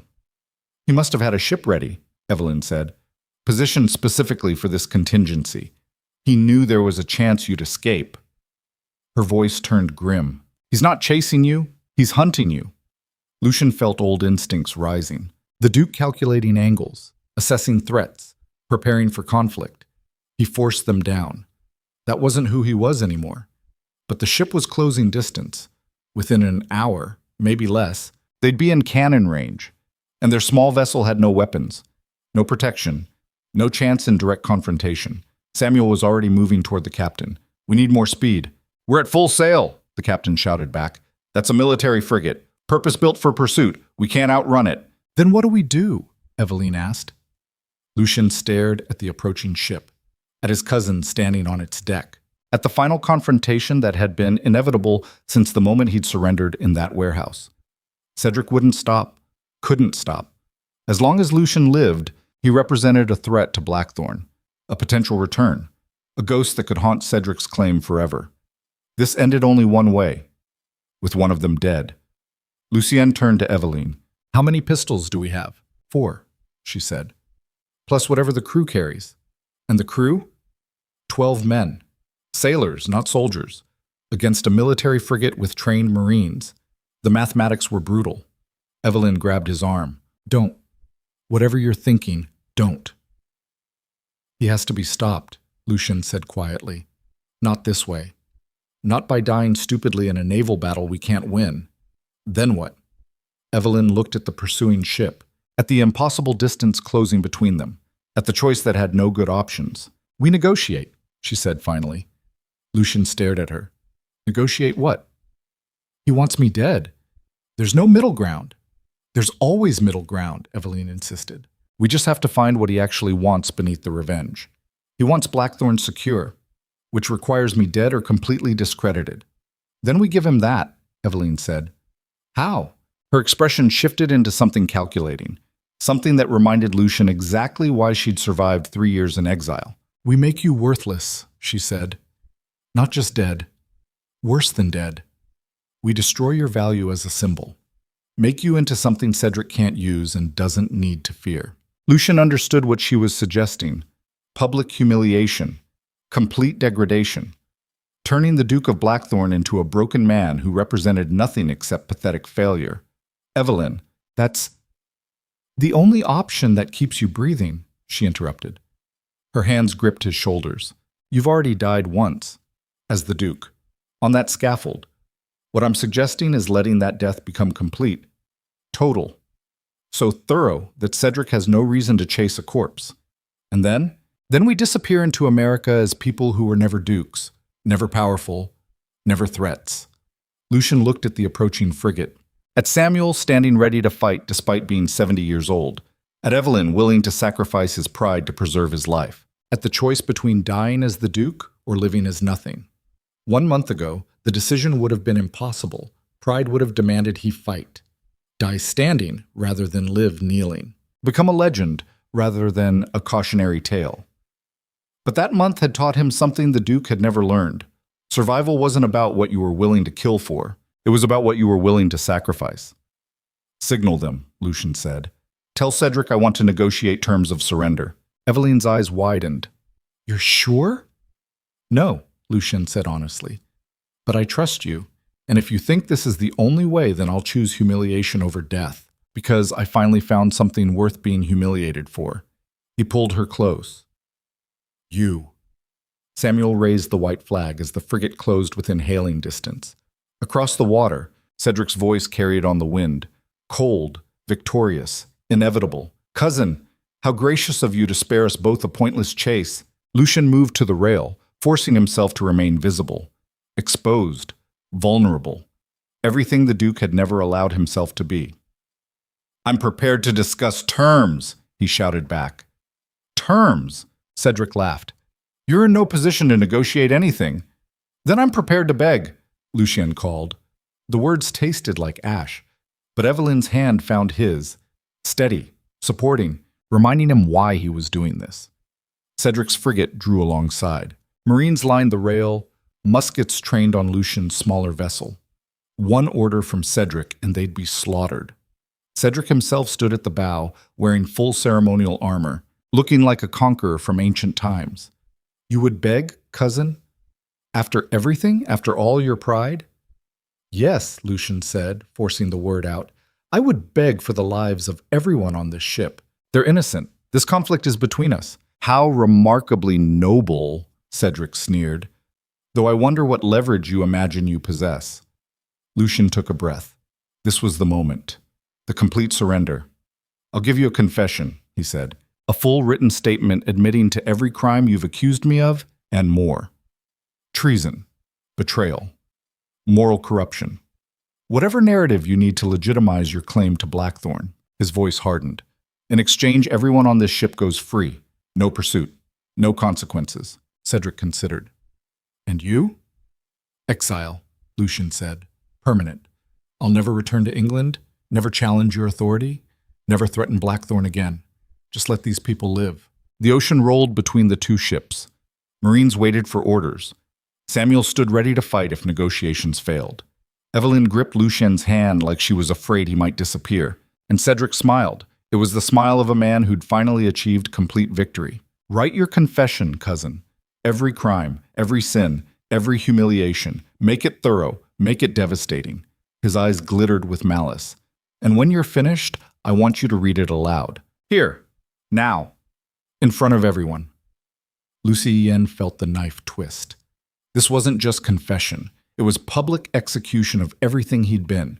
The Duke dying not on a scaffold, but through his own words, through complete voluntary degradation.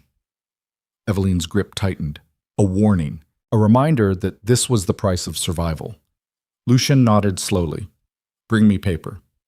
Samuel appeared with writing materials, his weathered face showing carefully controlled grief. Lucien sat at a barrel that served as makeshift desk and began writing his own destruction. Every word was calculated humiliation. Every sentence, a betrayal of the person he'd spent 20 years becoming. He confessed to crimes he'd committed and crimes he hadn't, admitted to moral failures both real and fabricated, destroyed his own reputation with surgical precision. When he finished, the document was 3 pages of comprehensive self-annihilation. Cedric was watching from the frigate rail, waiting. Lucien stood, looked at Evelyn one final time. She nodded. Permission, forgiveness, love. Then he began reading. His voice carried across the water, steady and clear. Each word stripped away another piece of the Duke of Blackthorn. Each admission reduced him to something smaller, weaker, unworthy of fear or respect. By the time he finished, Lucian Ravenscroft had publicly transformed himself into exactly what Cedric needed him to be. A broken man, a cautionary tale, a symbol of pride destroyed through its own admission. Silence stretched across both ships. Then Cedric began to laugh. Brilliant, cousin. Absolutely brilliant. You've just given me everything I needed. He turned to his Marines. Lower your weapons. Let them go. The Marines obeyed, confusion visible on their faces. But Cedric's attention remained on Lucian. You think you've won something here, traded humiliation for survival, but you've given me so much more.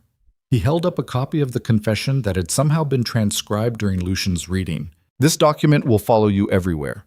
Every country, every city, every attempt to rebuild.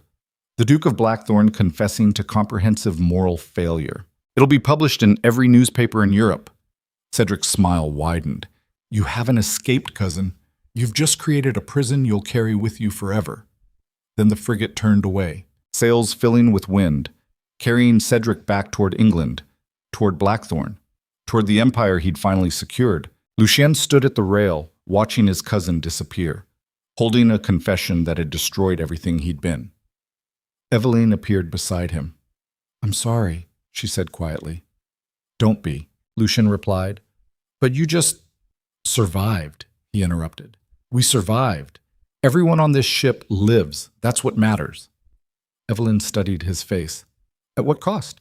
The cost was everything he'd spent 20 years building and 3 months learning to let go. Lucian stood at the rail long after Cedric's frigate disappeared into the horizon, holding a confession that would follow him like a shadow for whatever life remained. The document was thorough, devastating, precisely calculated to destroy any remnant of the Duke of Blackthorn's reputation. Within weeks, it would be printed in every major newspaper across Europe. His name would become synonymous with moral failure and aristocratic corruption. He'd written his own epitaph, and somehow, standing on this ship heading toward an unknown continent, Lucien felt lighter than he had in decades. Because the person described in that confession was dead. Really dead this time. Not just hiding in exile or waiting to reclaim power. Actually gone. Evelyn moved beside him, her presence steady and solid. "You're thinking too loud," she said. Lucien glanced at her. "I'm thinking that I just destroyed my entire legacy. Everything my family built. Everything I fought to preserve. And I feel relieved. That's because legacy is just another word for prison," Evelyn replied. "You spent 20 years protecting something that was killing you from the inside. The Duke of Blackthorn needed to be feared, respected, remembered as powerful and untouchable. And Lucien Ravenscroft?" Her question hung between them. Lucien considered it carefully. 1 month ago, he wouldn't have known how to answer. The Duke and Lucien had been the same person, indistinguishable and inseparable. But standing here, confession still clutched in his hand, Lucien realized something fundamental had shifted. "Lucien Ravenscroft just needs to be worth the trouble you went through to save him," he said quietly. Evelyn's smile was small but genuine. "That's a significantly lower bar than ruling through fear." "Good," Lucien said. "I'm tired of high bars." Samuel approached, his weathered face showing exhaustion from the morning's chaos. "The captain says we'll reach American waters in approximately 3 weeks. He's willing to put us ashore in New York or continue south to Philadelphia." "What's the difference?" Lucien asked. "New York is larger, more opportunity, easier to disappear into crowd. Philadelphia is smaller but more established, better for people looking to start legitimate businesses." Samuel paused. "Though I should mention that your confession will likely arrive in American papers before we do. You'll be recognized."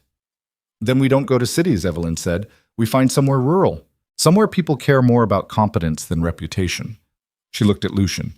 "Can you handle anonymity?" "I spent the last 3 weeks pretending to be a French merchant," Lucien replied. "I think I can manage being no one in particular." But could he actually? That was the question neither of them was asking directly. The Duke had existed for so long that Lucien wasn't certain where the performance ended and the actual person began. Stripping away titles and reputation might reveal nothing underneath except habits and reflexes designed for a world he'd permanently left behind. Samuel cleared his throat carefully. "There's something else we need to discuss. Money." He produced a leather portfolio from his coat.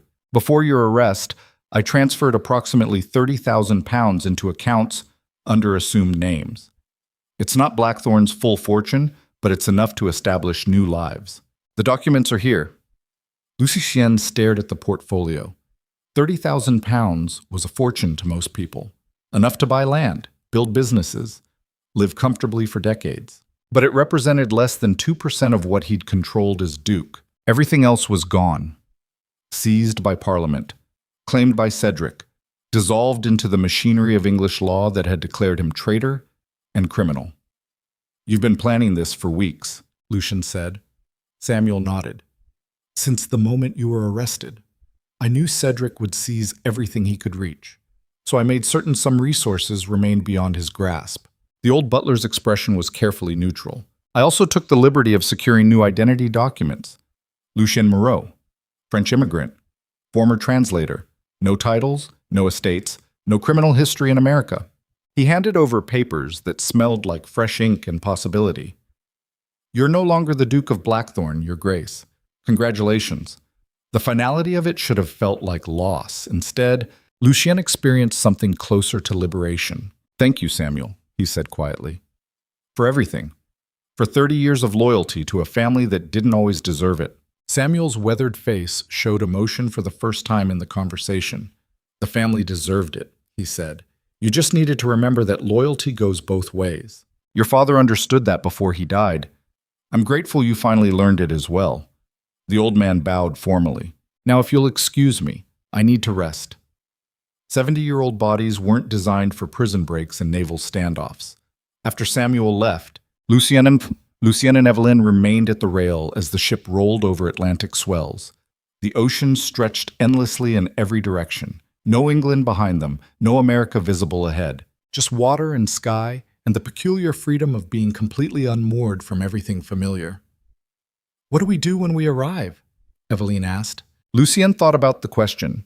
The Duke would have immediately started planning, identifying opportunities, building networks, accumulating influence. But Lucien Moreau had different priorities. "We find a place that needs what we can actually offer," he said. "Translation services, language instruction, maybe contract negotiation for merchants who can't afford proper lawyers." Eveline raised an eyebrow. "That's remarkably humble. I'm trying something new," Lucien replied. "Usefulness instead of dominance, contribution instead of control." He looked at her directly. "You told me once that I needed to learn the difference between being powerful and being valuable. I think I finally understand what you meant, which is, power is about making the world accommodate you. Value is about accommodating yourself to the world's actual needs. The first requires force. The second requires humility." Lucien smiled slightly. "Turns out humility is significantly less exhausting." Eveline studied his face. "You've changed. Actually changed. Not just strategically adapted. I had excellent motivation," Lucien said. He pulled her close, feeling her warmth against the Atlantic wind. "You showed me what I could become if I stopped defending what I'd been. That's not a small gift. It's also not a guarantee," Eveline warned. "Changing is easy when you have no other options. Staying changed when circumstances improve is harder." "Then remind me," Lucien said, "when I start reverting to old patterns, when I get too comfortable with manipulation or control. Remind me why I chose this." Eveline's hand found his. "I will. But you have to actually want to be reminded, not just tolerate it." "I want it," Lucien said, and he meant it. For perhaps the first time in his adult life, Lucien Ravenscroft wanted to be someone fundamentally different than he'd been. Not because survival demanded it, not because circumstances forced adaptation, but because the person he'd been was exhausting, terrifying, alone. And the person Eveline had seen hiding beneath the Duke was worth becoming. 3 weeks at sea stripped away the last remnants of aristocratic pretension. Lucien worked alongside the crew, learned to tie knots and adjust rigging, discovered that physical labor had a meditative quality that strategic planning never possessed. His hands developed calluses. His back ached from hauling rope. His clothes became permanently stained with salt and tar. None of it felt like degradation. It felt like becoming real. The crew treated him with casual equality that would have been unthinkable at Blackthorn.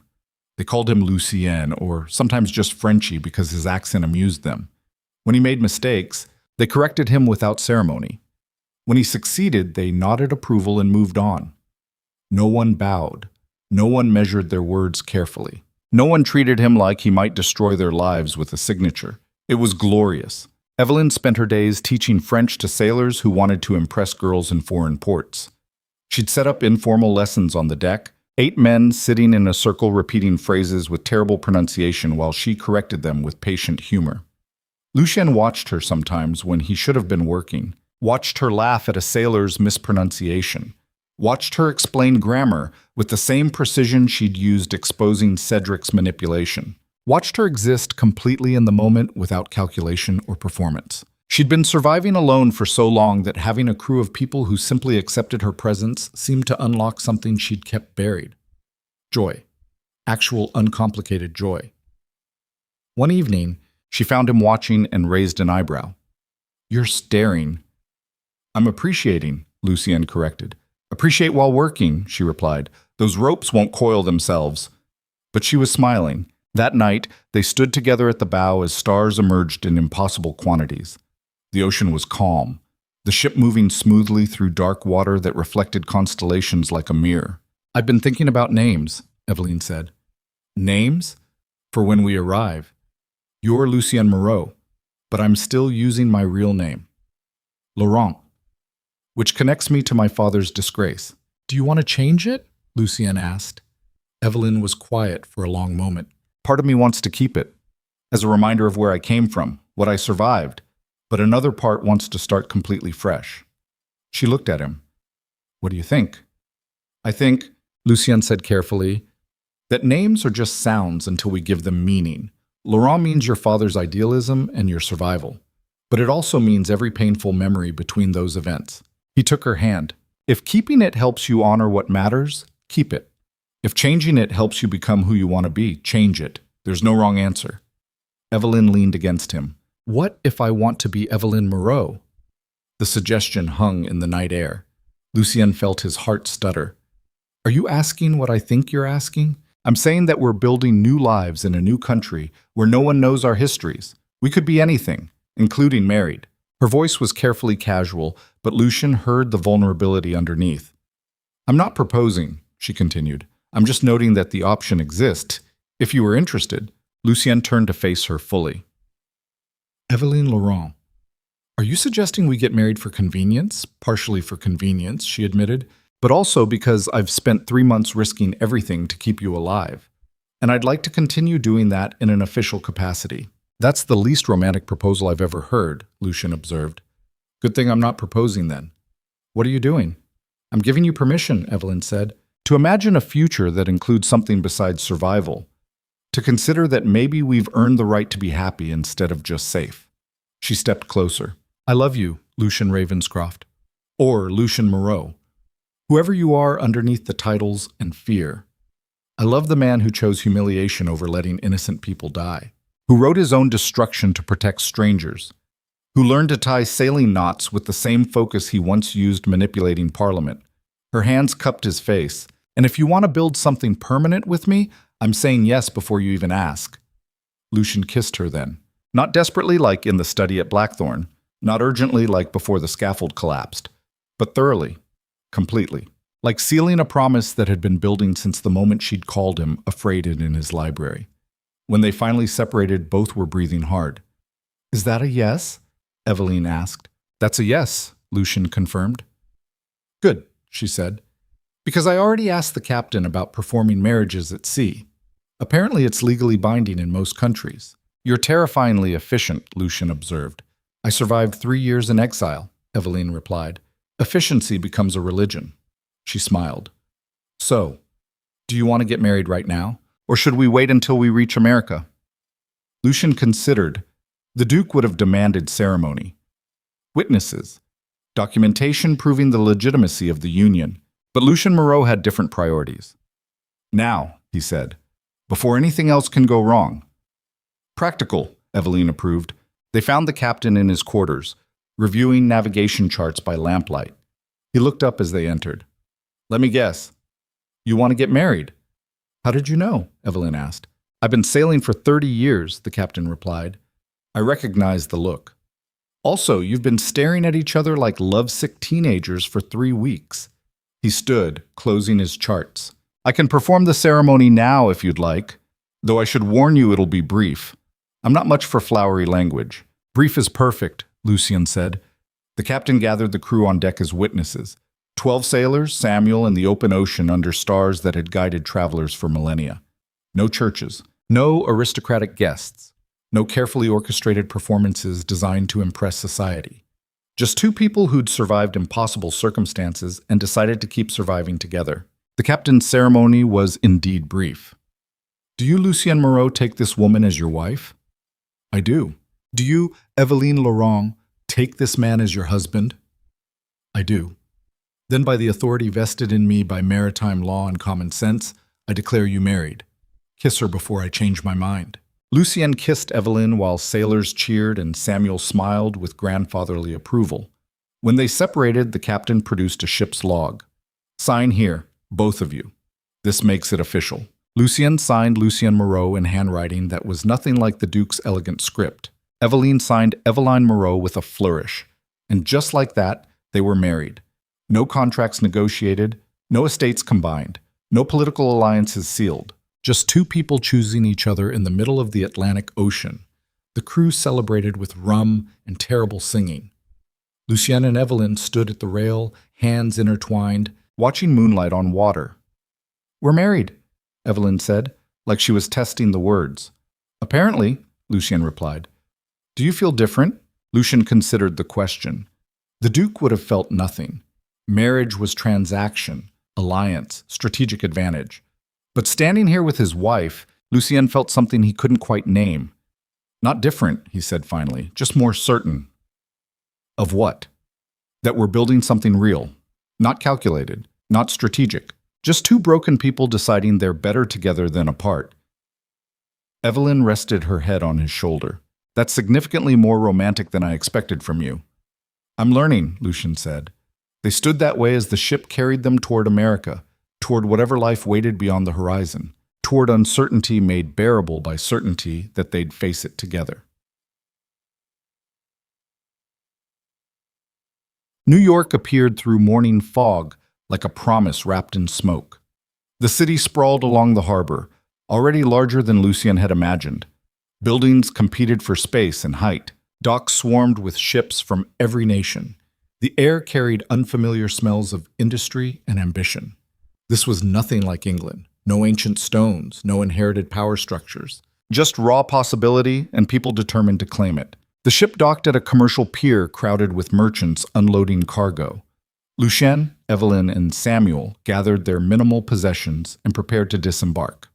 The captain appeared, extending his hand. Good luck to you both. Or all three, I suppose. They shook hands formally. Thank you, Lucien said, for the passage, for the ceremony, for treating us like people instead of criminals. The captain smiled slightly. In my experience, most criminals are just people who made bad choices when they had limited options. You seem to be making better choices now. He gestured to the city. America doesn't care much about who you were. Only what you can do. Should suit you well. After the captain left, they stood at the top of the gangplank. Ready? Evelyn asked. No, Lucien admitted, but I'm going anyway. They walked down into New York together. Three people with false names and true intentions. Everything they owned fit in two small trunks. Everything they'd been was left behind in England. And everything they might become waited in the chaotic streets of a country that had no interest in dukes or disgraced diplomats. The first week was brutal. They rented a small room in a boarding house that made their French accommodation look palatial. The walls were thin. The bed barely fit two people. The shared washroom smelled like mildew and broken dreams, but it was theirs, paid for with money they'd earned through work instead of inherited through titles. Lucien found employment translating commercial documents for merchants trading with France and England. The work was tedious but consistent. His aristocratic French proved useful for legal contracts, though he had to unlearn the assumption that precision mattered more than clarity. Evelyn started teaching language classes in the evening, French for businessmen, English for immigrants, Latin for students preparing for university. She was remarkably good at it, patient where Lucien was impatient, encouraging where he was critical, able to explain complex grammar in ways that made students feel intelligent rather than inadequate. Within a month, she had more clients than she could manage alone. Samuel helped coordinate their schedules and finances with the same efficiency he'd brought to running Blackthorn. The old butler refused to retire, insisting that usefulness kept people alive longer than rest. He also proved surprisingly adept at negotiating with American landlords, who found his formal British manners simultaneously amusing and intimidating. 3 months after arriving in New York, they moved into a larger apartment, still modest by Blackthorn standards. But it had separate rooms for sleeping and working, windows that let in actual sunlight, and a small kitchen where Evelyn experimented with cooking because hiring servants felt wrong somehow. Lucien came home one evening to find her covered in flour, swearing in French at bread dough that refused to rise properly. He'd never seen anything more beautiful. This is humiliating, Evelyn announced. I speak 4 languages fluently, but apparently bread defeats me. Lucien kissed flour off her cheek. We'll buy bread from the bakery. That feels like surrender. It's strategic resource allocation, Lucien corrected. We focus on what we're good at, languages and negotiation. We let bakers focus on bread. Evelyn considered. That's remarkably practical for someone who used to run an empire. I had a good teacher, Lucien said. They ate purchased bread that night, sitting at their small table while Samuel read American newspapers aloud. One article caught Lucien's attention. English Duke scandal rocks Parliament. Lord Cedric Ravenscroft accused of forging evidence. Samuel read the full piece. Apparently, several witnesses had recanted their testimony about Lucien's supposed crimes. Documents Cedric had used to justify seizing Blackthorn were being questioned. Parliamentary investigators were opening inquiries into potential fraud. The empire Cedric had built on lies was beginning to crack. They could use this, Samuel said carefully. Return to England. Reclaim Blackthorn. Your confession was given under duress. Any competent lawyer could argue coercion. He looked at Lucian. You could go home, Your Grace. Lucian set down the newspaper. I am home, he said quietly. Samuel blinked. I'm sorry? This is home now. This apartment, this city, this life where people call me Lucian instead of Your Grace, where my wife teaches students who care about learning instead of status, where I translate contracts that help people build businesses instead of destroying competitors. Lucien looked at Eveline. Blackthorn was a prison that took me 30 years to escape. I'm not going back, but your legacy died on that scaffold, Lucien interrupted gently. I'm not the Duke of Blackthorn anymore, Samuel. Haven't been for months, and I don't want to be. He stood, moving to the window overlooking New York streets. Let Cedric have the castle. The title. The weight of maintaining an empire built on fear. I hope it crushes him the same way it was crushing me. Samuel was quiet for a long moment. Then he smiled. Your father would be proud, he said. He spent his whole life trying to teach you that power without humanity was poison. You finally learned. The old butler stood slowly. I think I'll retire now. Actually retire. I've spent 50 years serving the Ravenscroft family. It's time to discover what Samuel Graves does when he's not managing empires. Where will you go? Eveline asked. Here, Samuel said. If you'll have me. I've grown rather fond of this ridiculous country where people care more about potential than pedigree. He bowed formally one last time. Besides, someone needs to make certain you two don't starve attempting to cook. They laughed, and Lucian felt something settle in his chest. Not peace exactly, but the beginning of it. The understanding that he'd finally stopped running from who he'd been and started becoming who he actually wanted to be. 1 year after arriving in America, Lucian stood on the same pier where they'd first disembarked. The city had changed him, or perhaps he'd finally let himself change. His hands were calloused from work instead of soft from privilege. His clothes were practical instead of fashionable. His hair had grown longer, and he'd stopped maintaining the severe style that had made him look perpetually dangerous. He looked, for the first time in his adult life, approachable. Eveline appeared beside him, carrying a letter. This arrived today. From England. Lucian took it carefully. The handwriting was unfamiliar. Inside was a single page from someone named Margaret Whitmore, the Baron's wife, the woman Lucian had deliberately ruined years ago as punishment for her husband's insult. The letter was brief.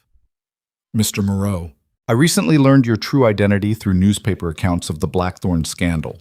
I'm writing to inform you that your actions, though cruel at the time, ultimately saved my life. My husband was a violent man who hid his brutality behind aristocratic courtesy.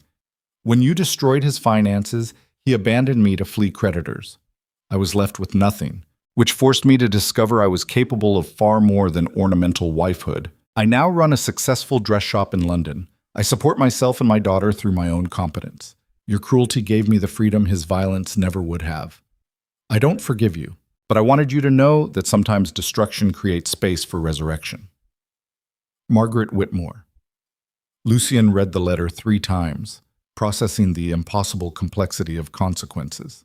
He'd destroyed her to punish her husband, but the destruction had somehow freed her to become someone she couldn't have been otherwise. It didn't make what he'd done right, but it made it complicated in ways the Duke had never considered. People aren't simple, Eveline said, reading over his shoulder. Good actions have bad consequences. Bad actions sometimes create unexpected good. We do our best and hope the balance tips toward more help than harm. Is that enough? Lucian asked. It has to be, she replied, because perfection is impossible and paralysis is worse than imperfect action. She took his hand. You're not the man who destroyed Margaret Whitmore's marriage, but you're also not completely separate from him. You're what happens when that man finally stops defending his worst impulses and starts building something better. Lucian looked out at the harbor, at ships arriving from everywhere, at people beginning new lives in a country that cared more about tomorrow than yesterday. I spent 20 years building an empire, he said, and 1 year building a life. The life is smaller, harder, less impressive. He turned to Eveline. But I choose it every time. Good, she said. Because I'm pregnant. The words took several seconds to register. Then Lucian processed what she'd actually said. You're what? Pregnant? Eveline repeated. Approximately 3 months. I wanted to be certain before telling you. Lucian stared at her. We're having a child. Apparently, Evelyn said. Surprise. When? 6 months, give or take. And how do you feel about this? Evelyn smiled, terrified, excited, uncertain whether I know how to be a mother, given that I barely knew my own, but committed to figuring it out. She placed his hand on her stomach. We're building something permanent, Lucian. Not an empire, a family. The kind your father wanted for you before everything went wrong. Lucian felt tears burning behind his eyes. He'd spent so long believing he was too broken to deserve happiness, too damaged to build anything except walls, too scarred to be anyone except the Duke. But standing here with his wife carrying their child, Lucian realized something essential. People weren't fixed or broken. They were just trying, failing sometimes, succeeding occasionally, learning to forgive themselves for being human instead of perfect. I don't know how to be a father, he admitted. Neither did your father when you were born, Evelyn said. He learned. You'll learn. What if I'm terrible at it? Then you'll be terrible at it while trying your best, which is all anyone can do. She leaned against him. I trust you, Lucy. Not because you're perfect, but because you've proven you can change when it matters, that you're willing to become better instead of just defending who you've been. Her hand covered his on her stomach. Our child won't have a Duke for a father. They'll have Lucien Moreau. Translator. Immigrant. Man who survived his own worst instincts and built something real from the ruins. That's a better inheritance than any title. Lucian pulled her close, feeling the future taking shape beneath his hands. Not a future built on fear and control, but one built on choice and hope. The kind of future that required courage instead of cruelty, love instead of power, trust instead of certainty. Above them, seagulls wheeled through clear sky. The harbor bustled with commerce and possibility, and Lucian Ravenscroft, who'd once been the Duke of Blackthorn, stood with his wife on a New York pier and finally understood what his father had been trying to teach him. That power was empty without people to share it with. That control was poison without trust to balance it. That survival meant nothing if you lost yourself achieving it. The Duke had spent 20 years learning those lessons through blood and brutality. Lucien had learned them through humiliation and hope. Both paths led to the same truth, that being human was harder than being powerful, more complicated than control, more painful than isolation, but infinitely more worth it. 6 months later, on a cold February morning in New York, Evelyn gave birth to a daughter. They named her Claire. Not after anyone, just a name that meant light, because that's what she represented, the possibility of beginning without the weight of history, of becoming someone entirely new, of light after decades of darkness. Lucian held his daughter for the first time and felt something break open in his chest. Not violently, gently, like ice melting in spring. She was impossibly small, fragile in ways that terrified him, completely dependent on people who were still learning how not to destroy things. But she was also perfect, whole, unmarked by the violence and fear that had defined her father's first 33 years. I promise you something, Lucian whispered to Claire while Evelyn slept. I promise you'll never have to become what I was. Never have to build walls so high you can't see the sky. Never have to choose between power and humanity. The baby made small noises, oblivious to promises. But Lucien meant every word, because he'd finally learned what actually mattered. Not empires, not titles, not reputation or fear or control. Just this. A child sleeping peacefully. A wife recovering in the next room. A life built slowly through work and choice and the daily decision to be better than yesterday. Samuel appeared in the doorway, his weathered face showing grandfatherly pride. She's beautiful, Your Grace. Lucian didn't correct the title this time, because Samuel had earned the right to call him whatever he wanted. She's everything, Lucian said simply. The old butler moved closer, looking down at the sleeping infant. Your father would have loved to meet her, I know. He'd be proud of you, of what you've become. Lucian looked up. Would he? Samuel nodded. You survived what killed him. Not physically, but spiritually. You were becoming exactly what destroyed your family. Isolated, paranoid, convinced that power was the only thing protecting you from betrayal. The old man smiled. But you stopped, changed, chose love over fear. That takes more courage than ruling through terror ever did. He placed a weathered hand on Lucian's shoulder. You're a better man than the Duke ever was.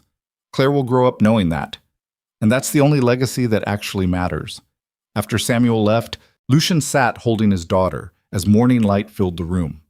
Outside, New York was waking. Merchants opening shops, immigrants beginning new lives, families building futures from nothing except determination and hope. Somewhere across the Atlantic, Cedric was probably sitting in Blackthorn Castle, surrounded by power that felt increasingly hollow, defending an empire built on lies that were slowly being exposed, learning the same lesson Lucien had learned. That ruling through fear was exhausting, that walls eventually became prisons, that you could have everything and still be alone. Lucien didn't hate his cousin anymore, didn't even resent him, just felt sad for the man who'd spent 15 years planning revenge instead of building something real, who'd won an empire but lost himself achieving it, who would probably die the same way Lucien's father had, surrounded by people who feared him but didn't love him. Evelyn stirred in the bed. Is she sleeping? Finally, Lucien said, "Bring her here." He carefully placed Claire between them. The three of them lay together as sunlight warmed the room. A family. Imperfect, complicated, built from ruins and mistakes, and the stubborn refusal to let darkness win. "What are you thinking?" Evelyn asked. "I'm thinking," Lucien said slowly, "that I spent 20 years trying to become someone feared, and 1 year learning to become someone loved, and the second one is infinitely harder. But worth it?" Evelyn's question was gentle. Lucien looked at his daughter, at his wife, at the life they'd built from nothing except choice and courage. "Worth everything," he said, and meant it with every atom of his being. Because this was what power actually looked like. Not control over empires, but the ability to protect what mattered. Not fear demanded from enemies, but love freely given by people who saw you completely and chose you anyway. Not walls built to keep the world out, but homes built to keep the people you loved safe. The Duke of Blackthorn had never understood that. But Lucien Moreau, translator and immigrant and father, finally did. Years later, people would still occasionally ask him about England, about the scandal that had destroyed the Duke, about whether he missed the power and privilege. Lucien always answered the same way. He'd say that the Duke of Blackthorn had died a long time ago, that the man who replaced him was smaller but happier, that he'd traded empire for family and would make that choice again every single day. Some people believed him. Others thought he was lying to himself, performing humility to hide resentment. But Lucien didn't care what people thought anymore. He'd spent 20 years living for their fear, and he was done. Now he lived for Claire's laugh when he came home, for Evelyn's hand in his during evening walks, for Samuel's quiet pride when their business succeeded, for the small, perfect moments that made up an actual life instead of just survival. And when he was old and gray and looking back on everything, Lucien knew exactly which version of himself he'd choose to remember. Not the Duke who ruled through terror, but the man who learned that the strongest thing you could do was choose love over fear, trust over control, hope over certainty. That man had lost everything, and gained the only thing that actually mattered, himself.